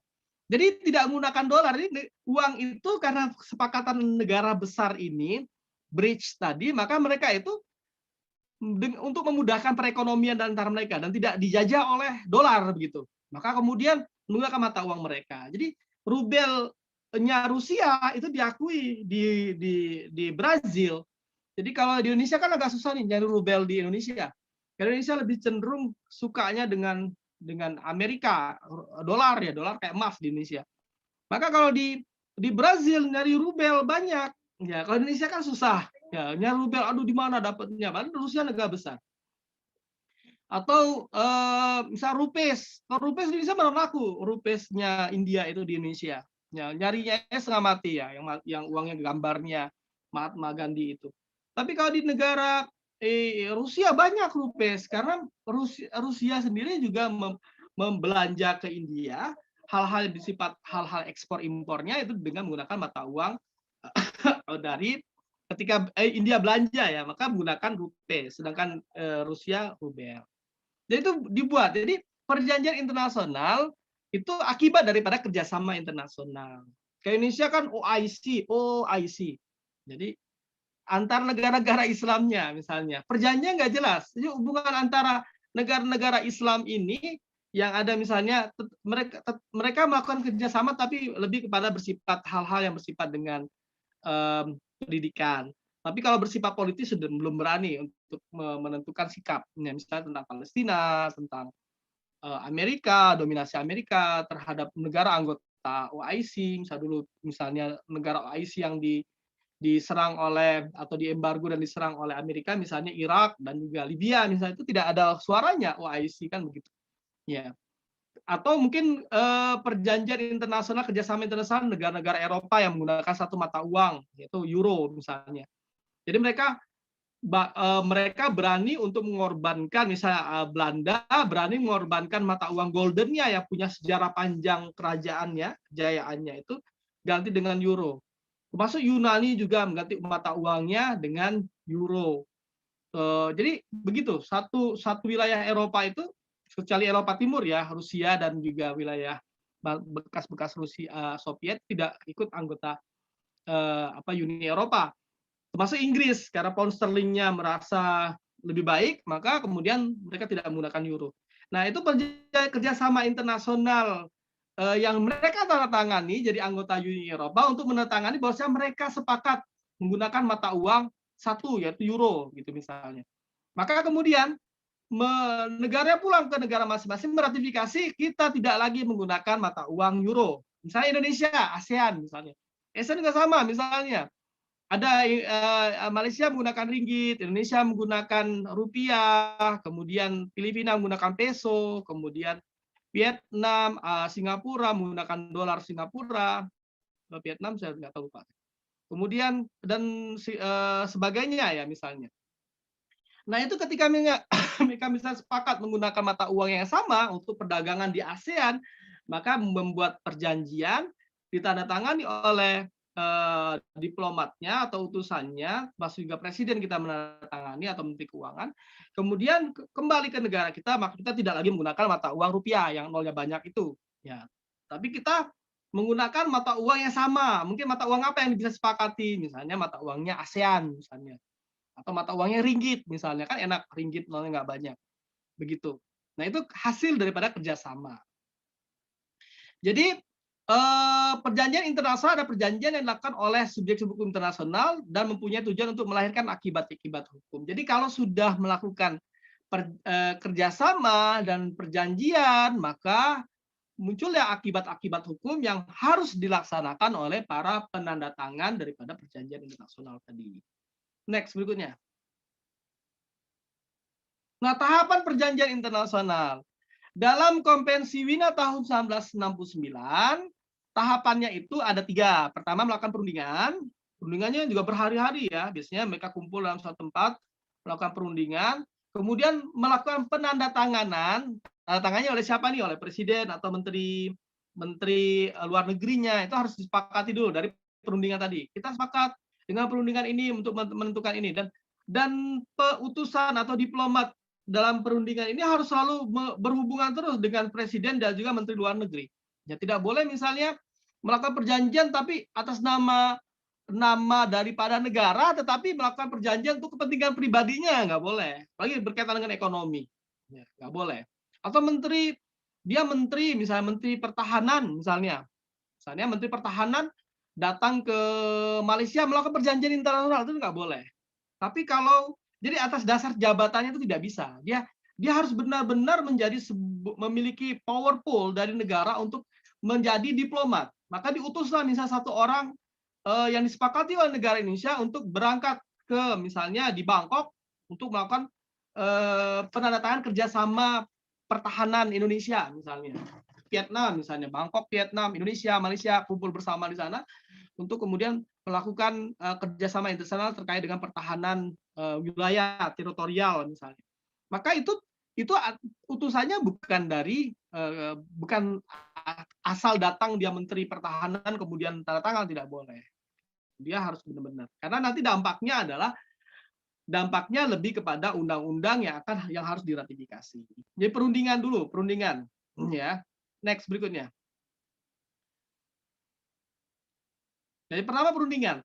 Jadi perundingan ini tahap pertama dalam proses pembuatan perjanjian internasional yang sebelumnya diadakan perjanjian dari kedua belah pihak. Jadi kedua belah pihak terlebih dahulu mengadakan penjajakan dan pembicaraan pendahuluan. Jadi tahapan-tahapannya. Dan diwakilkan oleh seseorang yang memiliki surat kuasa full power atau credential ya. Dan surat kepercayaan. Jadi dari kepala negara yang ditandatangani langsung oleh presiden. Ya. Jadi kalau misalnya di Malaysia maka ditandatangani langsung oleh perdana menterinya. Jadi tidak berlaku, hal ini tidak berlaku bagi seorang kepala negara atau kepala pemerintahan atau menteri karena jabatan mereka mewakili negaranya. Jadi misalnya kumpul-kumpul ngopi-ngopi bareng antara Presiden Jokowi dengan Perdana Menteri Malaysia, dengan rajanya Perdana Menterinya Thailand, misalnya duduk bareng-bareng ngopi, misalnya ngobrol, terus sepakat itu buat perjanjian perundingan, nggak bisa. Itu dia harus benar-benar memang utusan dari negara. Tahapan berikutnya, tahap kedua adalah yaitu next penandatanganan atau signature. Jadi dalam tahap kedua pembuatan perjanjian internasional ialah penandatanganan. Ya. Jadi sebelum tahap ini dilakukan, para menteri luar negeri, Menlu atau kepala pemerintahan, ya, itu melakukan semacam kesepakatan ya. Jadi misalnya bagaimana pelaksanaan daripada penandatanganan ini. Jadi memang tadi, sebagaimana dikatakan oleh Bu Mufidah tadi, jadi masing-masing negara itu memiliki pola kedaulatan yang berbeda dengan negara lain. Ada yang modelnya ada kalau negara kedaulatannya raja, otomatis kan raja saja. Udah pokoknya kamu berangkat saja, kan begitu. Udah tanda tangan aja. Tapi kalau negara yang berdaulat kan, bagaimana parlemen bersuara, DPR, bagaimana eksekutif, bagaimana pertimbangan-pertimbangan daripada komponen-komponen yang ada di negara republik misalnya, itu juga kan panjang. Ya. Begitu. Jadi sebelum diratifikasi harus ditandatangani dulu. Kemudian tahap yang ketiga adalah next pengesahan. Nah, tahap yang ketiga adalah pembuatan perjanjian internasional ya pengesahan atau ratifikasi yang tahap penandatanganan atau perjanjian hanya bersifat sementara dan masih harus dikuatkan pengesahan atau penguatan. Ada misalnya negara yang sudah tanda tangan tapi dia tidak melakukan ratifikasi undang-undangnya di negaranya. Jadi tidak ada perubahan. Jadi dia sudah sepakat tapi tidak melaksanakan. Itu ada ya beberapa, bahkan mencabut misalnya. Contohnya tentang lingkungan hidup misalnya, itu Amerika pernah ikut tanda tangan, tapi kemudian mencabut tanda tangannya, dan untuk kemudian karena berkaitan dengan kepentingan bisnisnya, pabrik-pabriknya dan sebagainya, sehingga dia mencabut untuk kemudian dianya tidak ikut lagi dalam perjanjian internasional tadi. Nah, pengesahan ini atau penguatan ini disebut dengan ratifikasi dapat dilakukan kalau di Indonesia oleh badan eksekutif, legislatif, dan juga campuran antara DPR dan pemerintah. Kalau itu di negara yang didasarkan oleh kedaulatan rakyat, Indonesia Republik, maka dia harus ada intervensi DPR dan juga gabungan dengan pemerintah untuk kemudian melakukan pengesahan. Kalau dengan misalnya di negara Brunei cukup dengan dari titah daripada Sultan Hasan al-Bolkiah saja, maka dia sudah bisa melakukan pengesahan untuk melakukan ratifikasi. Next berikutnya. Nah, apa itu ratifikasi? Belum sebelumnya. Ratifikasi itu dihafal ya teman-teman semuanya, yaitu proses adopsi perjanjian internasional atau konstitusi atau dokumen yang bersifat nasional lainnya. Seperti perubahan terhadap konstitusi melalui persetujuan dari tiap entitas kecil di dalam bagian-bagiannya. Ini definisi umumnya ya. Jadi ratifikasi itu dia ada proses adopsi perjanjian internasional untuk kemudian menyesuaikannya. Ya. Jadi kalau misalnya dia berkaitan dengan dulu misalnya Indonesia ikut menandatangani ratifikasi tentang human right, tapi Undang-Undang Dasar kita sebelum amandemen itu tidak menjabarkan secara rinci tentang hak asasi manusia. Maka kemudian setelah amandemen, PR utamanya amandemen itu adalah melakukan ratifikasi perubahan Undang-Undang Dasar dalam hal pasal 28. Maka kemudian pasal 28 kita itu dari A sampai dengan huruf I dibatasi dengan huruf J. Nah, itu kemudian menjadi sebuah undang-undang yang didasarkan oleh perjanjian internasional tentang human right. Ya, begitu. Berikutnya next. Nah, macam-macam ratifikasi. Ratifikasi itu ada 3 jenis. Pertama, ratifikasi oleh badan eksekutif negara. Ya, pengesahan jenis ini biasanya dilakukan oleh pemerintah yang otoriter, oleh raja-raja yang kekuasaannya mutlak. Jadi hanya eksekutif saja, oleh raja saja. Kedua, ratifikasi oleh badan legislatif. Pengesahan jenis ini sudah jarang digunakan karena bergantung pada eksekutif negara. Jadi tidak banyak ya legislatif ini. Nah, tapi yang paling banyak dilakukan di negara-negara ini, khususnya negara republik, itu adalah ratifikasi yang dilakukan oleh antara parlemen, kalau di Indonesia DPR, dengan eksekutif atau pemerintah. Nah, jadi yang ratifikasi jenis pertama dan ketiga yang banyak, karena memang bentuk negara itu sekarang ini hanya ada dua, yaitu bentuk negara monarki dan juga bentuk negara republik. Gitu. Next berikutnya. Pengesahan perundingan di Indonesia, di dasarnya ada pasal 11 ayat 1, ya itu yang berbunyi ya tadi yang melibatkan antara DPR dan juga pemerintah, maka bunyinya Undang-Undang Dasar 145 pasal 11 ayat 1, Presiden dengan persetujuan DPR dapat menyatakan perang, membuat perdamaian dan perjanjian dengan negara lain. Maka ini yang menjadikan dasar di negara Indonesia untuk mengesahkan perjanjian bilateral maupun multilateral itu harus dengan persetujuan daripada DPR. Bagaimana ketika DPR tidak setuju, sedangkan pemerintah berhasrat atau berkeinginan, ya, maka dia tidak bisa disahkan, walaupun sudah disepakati dengan perundingan, dihadiri berhadi-hadi, tetapi kemudian karena tidak disetujui di negara Indonesia, maka dia tidak bisa disepakati dan dilakukan ratifikasi. Tidak bisa diadopsi menjadi bagian daripada undang-undang. Bagaimana ketika misalnya sudah disetujui dan menjadi bagian daripada perjanjian kita dengan negara lain, maka kita harus mengubah undang-undang dasar yang telah ada sebelumnya dengan perubahan. Jadi maka ada banyak perubahan-perubahan undang-undang itu karena salah satu di antaranya karena adanya perjanjian internasional. Jadi kalau tidak cuma atas dasar kebutuhan, ada atas dasar perubahannya atas dasar kebutuhan, atas dasar politik, atas dasar kepentingan dan sebagainya. Tapi ada juga yang memang atas dasar perjanjian internasional. Nah, atas dasar perjanjian internasional pun juga memang harus dipikirkan dampak baik dan buruknya kepada stabilitas negara kita, karena negara setempat, karena negara setempat itu memiliki kedaulatan. Next berikutnya.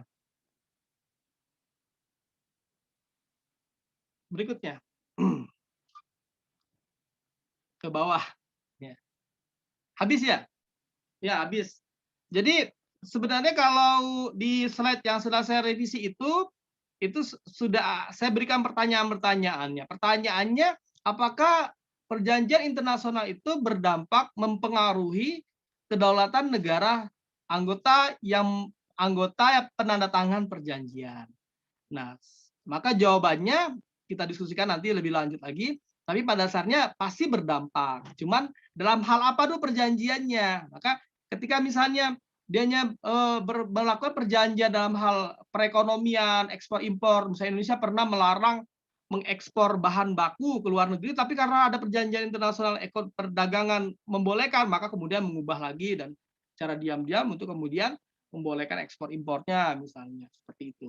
Ya, karena itu misalnya contohnya itu yang kasus pernah diributkan ya. Kalau misalnya di Indonesia sudah membuat undang-undang untuk tidak boleh melakukan ekspor bahan baku, maka bahan baku hasil dari penambangan di Freeport misalnya itu tidak bisa dikirimkan bahan bakunya ke Amerika.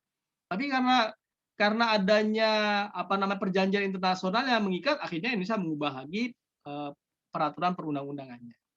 Ya demikian, saya nggak tahu sudah sampai 60 menit atau 90 menit, tapi lebih baik lebih panjangnya kita diskusikan. Teman-teman silakan bertanya, nanti bisa saya jawab atau Mbak Mufidah atau nanti Bu Dr. Ngainur bisa menambahkan. Terima kasih. Saya kembalikan ke moderator. Baik, terima kasih kepada Bapak Nur Rahim Yunus atas pemaparannya. Coba saya lihat dulu apakah sudah ada teman-teman yang bertanya dari peserta. Bagus, bertanya langsung ya. Boleh bagi para peserta yang ingin bertanya, boleh memberikan aba-aba dengan raise hand ya.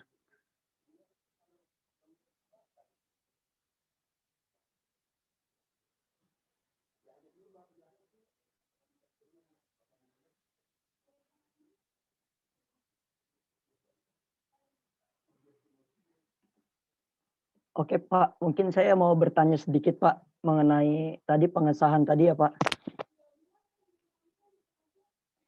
pada pengesahan perjanjian internasional yang mensyaratkan proses ratifikasi, juga terdapat perbedaan bagaimana pengesahan tersebut dilakukan, baik yang nanti menjadi undang-undang ataupun yang menjadi perpres.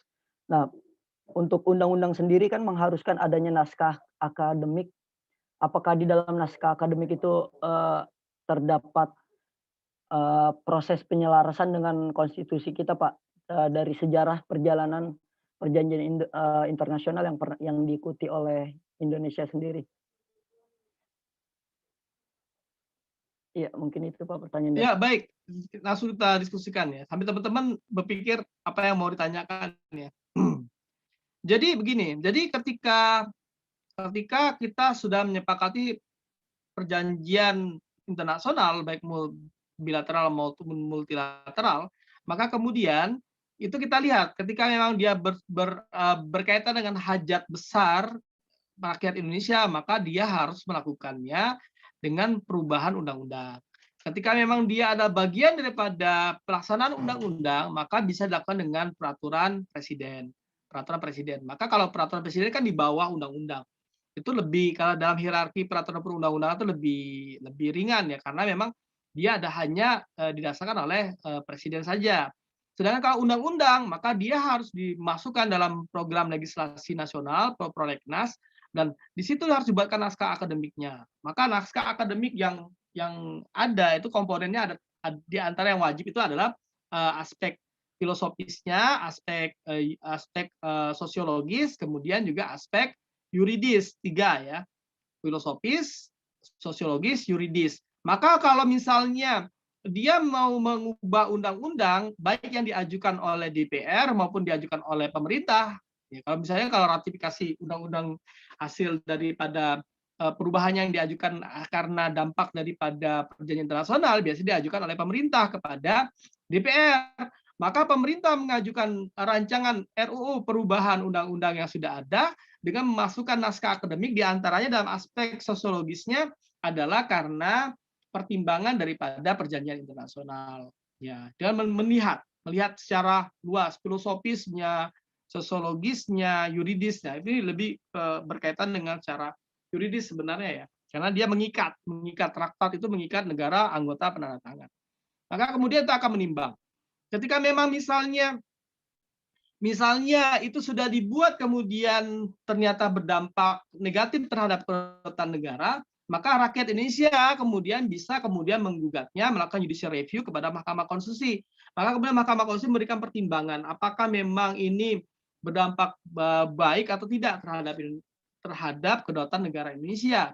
Maka putusannya itu menjadi suatu putusan final yang mengikat dari Mahkamah Konstitusi untuk kemudian mengesahkan aturan tadi apakah memang bisa dilaksanakan atau tidak. Kalau misalnya ternyata tidak boleh dilaksanakan atas putusan Mahkamah Konstitusi, padahal itu ada hasil kesepakatan dari perjanjian internasional, maka itu perjanjian internasionalnya maka harus dibatalkan. Kita tidak membatalkan dan kita keluar daripada perjanjian tadi.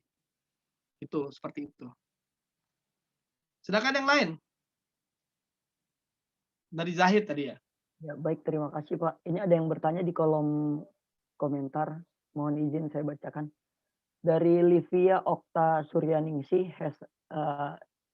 dia salah satu mahasiswa dari Institut Agama Islam Al-Zaitun Indonesia, jurusan Hukum Ekonomi Syariah 4B.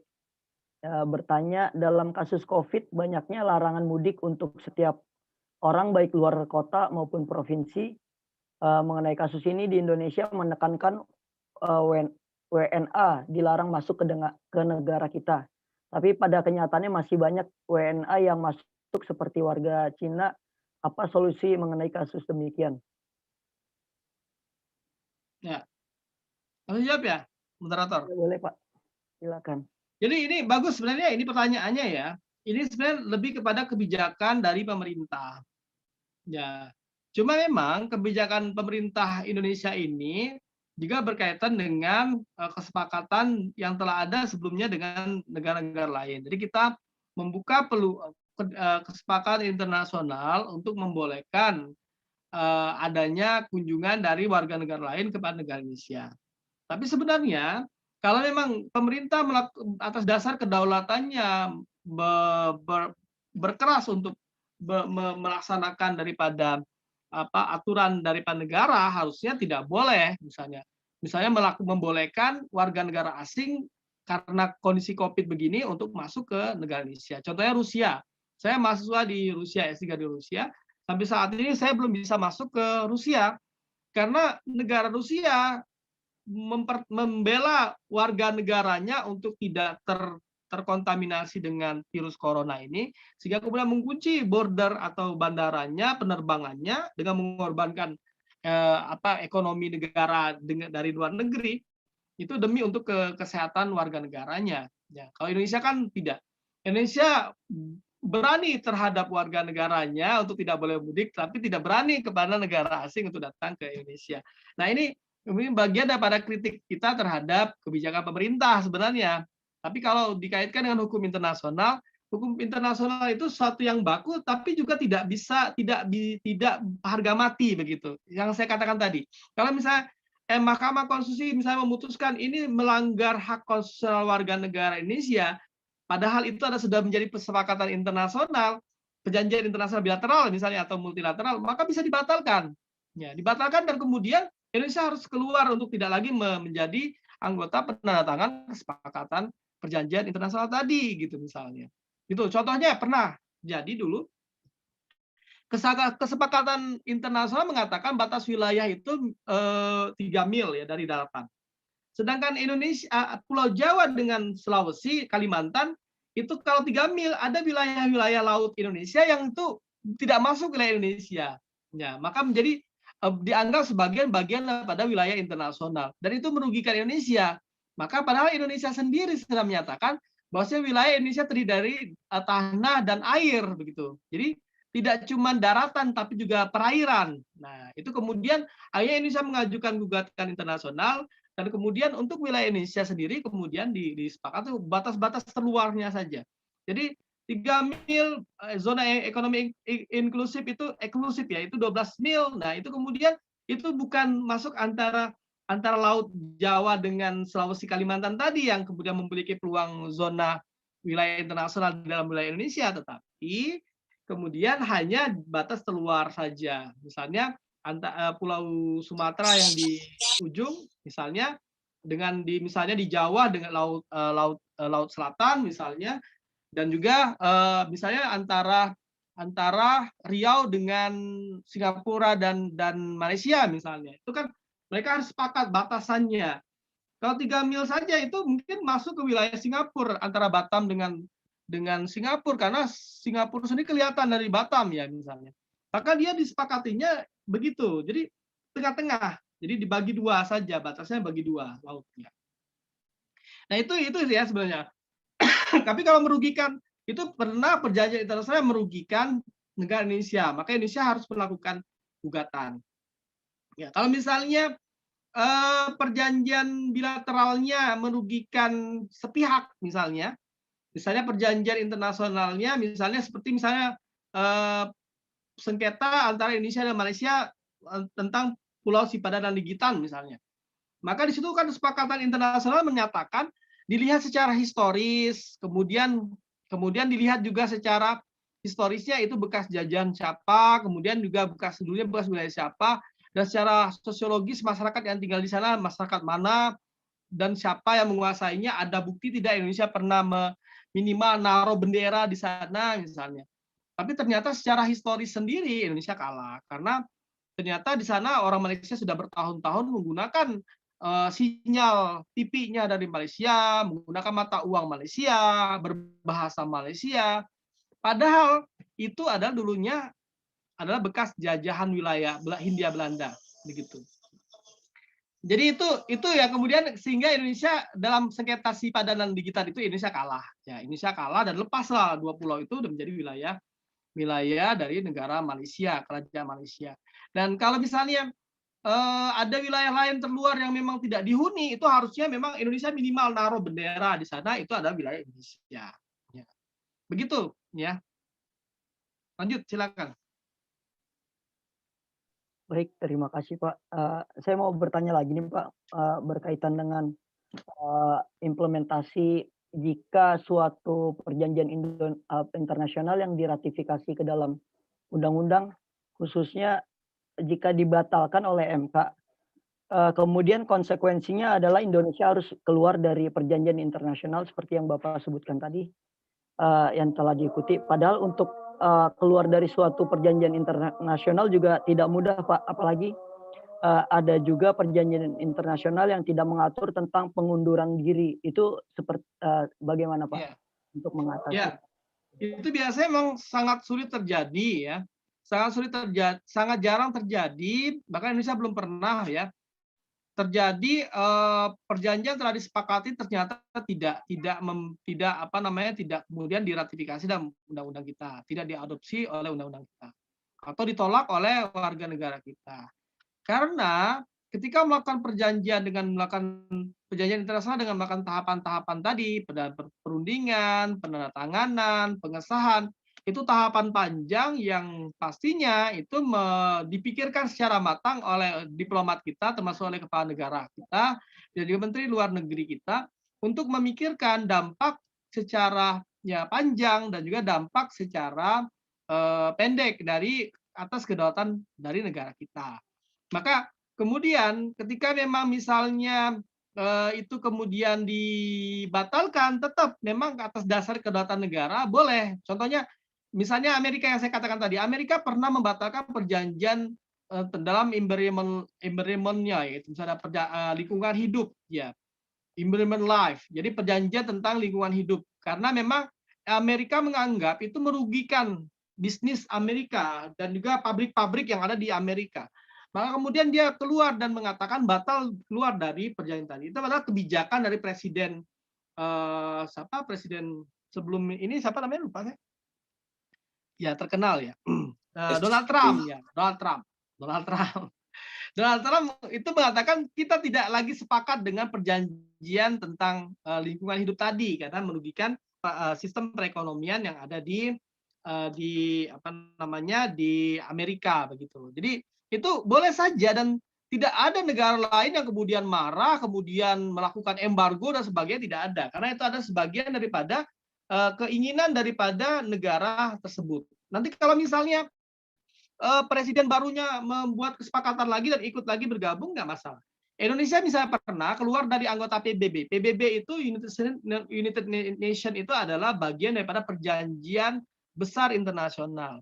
Tahun 1964 kalau tidak salah ya, nanti teman-teman bisa koreksi, Indonesia itu keluar dari keanggotaan PBB. Soekarno protes dengan PBB. Ya bahkan dikisahkan kalau gedung DPR kita ini sebenarnya itu dibentuk, dikonstruksi oleh Presiden Soekarno itu sebenarnya untuk menjadi gedungnya PBB tandingan gitu. Termasuk juga Soekarno membuat KTT Asia Afrika itu tujuannya untuk itu sebenarnya, untuk menandingi PBB karena melihat bahwasanya ada dominasi dari negara-negara besar memiliki hak veto di dalam PBB begitu. Dan itu ada perjanjian kembali ke tadi, perjanjian internasional terbesar yang kemudian dibatalkan keluar Indonesia. Tapi kemudian ketika Indonesia tidak keluar berarti Indonesia tidak lagi menandatangani kesepakatan internasional. Tapi kemudian ketika Soeharto menaik tahun 66 menjadi presiden, maka menjadi anggota PBB lagi, dan itu berarti merevisi daripada memperbaiki ya atau recovery daripada keanggotaannya menjadi keanggotaan PBB. Atau misalnya keanggotaan dari RRC misalnya Cina dulu itu RRC Cina Daratan itu anggota PBB. Tapi karena Cina Daratannya berperang dengan antar demokrasi dengan kaum demokrat dengan kaum komunis ya, sehingga kemudian kaum demokrat dikalahkan dan lari ke pulau Taiwan ketika itu, maka kemudian yang punya agreement atau perjanjian internasional menjadi anggota PBB itu kan yang pemerintahan yang ada di Taiwan itu. Ya, tapi kemudian kelamaan ya kemudian PBB melihat bahwasanya yang memiliki wilayah yang berdaulat itu adalah Cina Daratan. Kemudian akhirnya yang menjadi anggotanya dikembalikan kepada Cina Daratan. Sedangkan Taiwan tidak lagi menjadi anggota PBB. Sampai saat ini Taiwan tidak tidak diakui oleh dunia sebagai negara ya, tapi dianggap sebagai bagian daripada Republik Rakyat Tiongkok atau rakyat Cina. Nah, itu contohnya. Jadi tidak ada yang mustahil gitu kalau misalnya atas dasar kedaulatan kita keluar daripada kesepakatan. Tapi untuk keluar dari kesepakatan itu juga menjadi hal yang mustahil karena itu melalui tahapan-tahapan yang panjang dari tahap perundingan, pengesahan dan juga penandatanganan dan pengesahan. Itu ya. Ya. Silakan lanjut. Baik Pak, mungkin tadi pertanyaan terakhir untuk yang sudah Bapak jawab, untuk menutup sesi tanya jawab kali ini, mungkin Bapak bisa memberikan closing statement pada webinar. Ya. Baik, ya tadi teman-teman semuanya, walaupun kita sebagai mahasiswa HTN, Hukum Tata Negara, ya dan juga Hukum Tata Negara Islam, ya sebenarnya ketatanegaraan Islam, siasah, ini kita memang memiliki PR kita diantaranya adalah bagaimana kita harus mampu menguasai hukum tata negara yang bersifat internal Indonesia, tapi juga kita harus mampu memahami tentang ketatanegaraan kita dalam bentuk eksternal, yaitu tadi hukum internasional. Tapi juga kita harus mengisi ruang-ruang daripada hukum ketatanegaraan kita dengan nilai-nilai keislaman kita. Karena dalam sejarah panjang negara, dalam sepanjang sejarah dunia ini, peran daripada kerajaan-kerajaan Islam atau negara-negara Islam sebelumnya itu juga memiliki pengaruh terhadap bentuk daripada perjanjian internasional. Ya. Misalnya kita lihat misalnya dari bentuk yang terbesar misalnya kerajaan Bani Umayyah yang ketika itu dipimpin oleh Harun ar-Rasyid misalnya, itu kan bisa memiliki hubungan Harun ar-Rasyid Umayyah atau Abbasiyah. Oh ya, pimpinannya. Jadi itu memiliki memiliki dampak daripada hubungan internasionalnya. Ketika itu Harun ar-Rasyid misalnya melakukan penterjemahan dari buku-buku dari Barat masuk ke dalam kerajaannya, negara Islam pada saat itu, untuk kemudian menjadi sebuah literatur yang bisa dibaca oleh seluruh dunia. Ya. Diterjemahkan, bahkan buku-buku dari peradaban Islam sendiri itu diterjemahkan oleh Barat untuk kemudian dinikmati juga oleh orang-orang pemikir atau ilmuwan di Barat. Sehingga kemudian muncullah sisa pengobatan Barat yang berasal dari pemikirannya Ibnu Sina dan juga matematika, misalnya dari pemikirnya pemikir-pemikir Islam ya, termasuk juga pemikirannya Al-Farabi dan sebagainya. Jadi nilai-nilai seperti itu juga banyak. Kalaupun misalnya kita lihat dalam bentuk-bentuk sistem pemerintahan, walaupun ada orang yang tidak setuju, misalnya kita lihat di Indonesia ada penolakan misalnya dari paham Hizbut Tahrir misalnya, yang pemikirannya ada dari Taqiyuddin An-Nabhani misalnya. Dan itu sebenarnya juga walaupun dia dianggap negatif di Indonesia, tapi ada aspek positif yang memberikan dampak daripada pensisteman daripada ketatanegaraan dunia. Ya, termasuk juga pemikirannya Hasan al-Banna di Ikhwan Muslimin dan sebagainya. Jadi seperti itu. Jadi ada hal-hal lain yang sebenarnya yang dilakukan oleh para pemikir Islam untuk kemudian memberikan kontribusi positif untuk memberikan hal yang lebih baik lagi. Tapi karena memang dunia ini tetap didominasi oleh beberapa kalangan saja, termasuk Indonesia ini. Indonesia juga kalaupun dipikir, Indonesia juga didominasi oleh hanya beberapa golongan saja begitu ya. Maka itu sebenarnya juga harus PR kita sebagai kader bangsa, kader umat untuk kemudian nanti harus bisa mengubah pola dan cara berpikir daripada struktur pemerintahan di negara Indonesia dan juga struktur pemerintahan di dunia. Ya, itu mungkin bisa menjadi PR juga teman-teman nantinya dan menjadi inspirasi untuk menulis skripsi tentang kedudukan negara Indonesia dalam perjanjian internasional, atau mungkin juga dampak kedaulatan negara akibat perjanjian internasional, atau misalnya kebijakan pemerintahan untuk melakukan ratifikasi perjanjian internasional. Jadi banyak ide-ide ya sebenarnya untuk menjadi skripsi nantinya teman-teman dalam prodi Hukum Tata Negara ini. Ya demikian dari saya, mohon maaf atas segala kurangan, nanti saya share lagi PowerPoint yang lebih lengkapnya ya, nanti teman-teman bisa baca lagi dan bisa pahami, karena yang revisi file revisi saya itu ada gambar-gambarnya ya, gambar-gambar, sehingga teman-teman kan ada yang punya cara membaca dengan gambar visual ya, atau mungkin dengan mendengar, ada yang memang dianya baca lihat tulisan huruf-huruf tuh udah bosan pusing dia nggak mau baca. Tapi ada lihat gambar, cari gambarnya dulu. Jadi ada yang baca buku, cari gambarnya dulu. Nah, itu PowerPoint yang saya kasih revisi nanti itu ada gambarnya. Jadi teman-teman yang memang punya sense-nya lebih kepada visual, bahkan audio visual atau apa, itu bisa nanti baca slide saya yang ada gambarnya dan bisa dipahami nantinya, langsung punya inspirasi dan ingat gitu. Tapi kalau misalnya baca aduh ngantuk, mungkin ada juga yang hadir di webinarnya tidur mungkin. Ya, saya juga mahasiswa ya, jadi paham. Nah, itu juga mungkin polanya dia lebih suka dalam hal-hal yang visual. Ya, mungkin nanti saya share ke sini ke teman-teman untuk slide yang revisi. Tadi sudah saya kasih ya, slide revisi ya. Tapi nggak tahu dari copy oleh moderator tidak. Karena yang di dalam tadi slide tadi itu bukan revisian, yang lamanya. Oke, demikian dari saya. Mohon maaf atas segala kurangan. Astaghfirullahaladzim jami'an. Wabillahi taufiq wal hidayah. Assalamualaikum warahmatullahi wabarakatuh. Waalaikumsalam Warahmatullahi wabarakatuh. Itu tadi Nur Rahim Yunus sekaligus menutup rangkaian acara pada sesi tanya jawab. Mohon izin untuk saya sampaikan beberapa poin yang saya catat pada webinar kali ini, yaitu ada 2 kewajiban yang harus dilakukan negara dalam proses ratifikasi perjanjian internasional. Kewajiban pertama adalah untuk memastikan keselarasan perjanjian internasional itu sendiri yang diikuti oleh Indonesia. Keselarasan ini diperlukan karena pertama, konstitusi merupakan norma tertinggi dalam hierarki peraturan perundang-undangan. Kedua, untuk memastikan kesamaan persepsi pemerintah ketika hendak mengikuti suatu perjanjian internasional dengan persepsi rakyat. Dan ketiga, untuk memastikan terhindarnya intervensi terselubung yang dilakukan oleh negara lain terhadap kedaulatan negara, sebagaimana juga dikatakan oleh Profesor Hikmah Hanto Juwana, bahwasannya perjanjian internasional juga merupakan instrumen politik negara lain.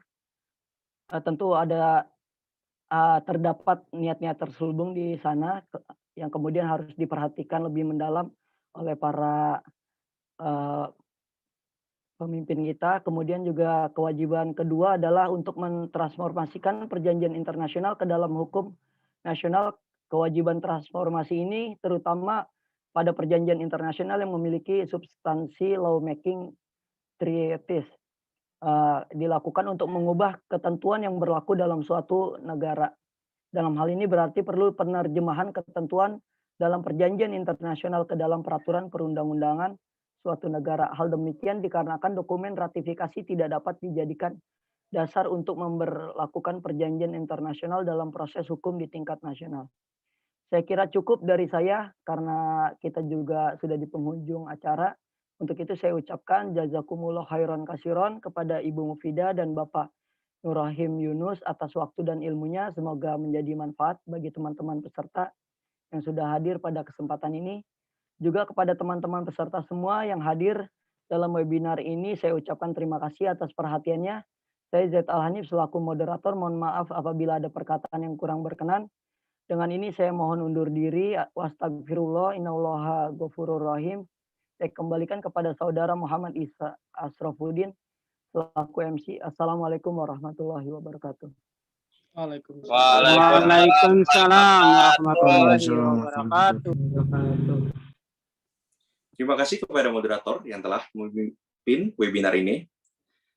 Saya mewakili panitia yang bertugas ucapkan terima kasih kepada Kaprodi Hukum Tata Negara Institut Agama Islam Az-Zaitun Indonesia yang sudah hadir, Ibu Dr. Siti Nyainur Rohmah SOSI MA, serta terima kasih Bu, serta kepada dosen pengampu Hukum Internasional Ibu Mufidah SHI MH, serta kepada narasumber kita semua, Bapak Nur Rahim Yunus, SH, LLM, PhD. Terima kasih Bapak atas waktu dan kesempatannya, Pak.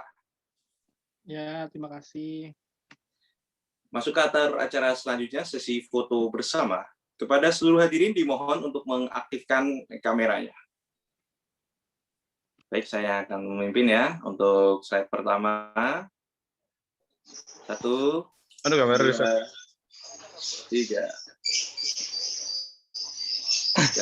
Ya, lagi ya.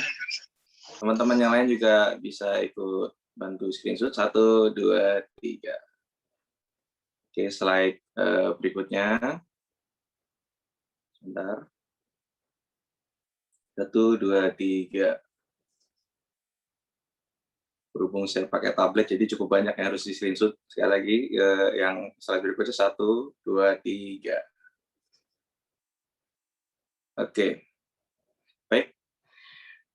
Masuk ke acara terakhir, penutup. Mari kita tutup acara pada siang hari ini dengan berhamdalah. Alhamdulillah ya Allah. Kepada seluruh peserta yang sudah hadir. Assalamualaikum tadi ya. Assalamualaikum. Terima kasih Bapak Nur Rahim. Terima kasih ya. Khairan. Semoga tidak kapok ya. Ya, boleh nanti pelatihan jurnal buat dosen-dosen dan mahasiswa. Cukup Ya. bagus. Cukup ya, Ya Mas doain. Agung, makasih Mas Agung.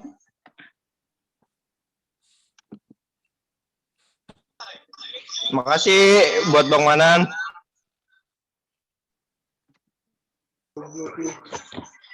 Ya.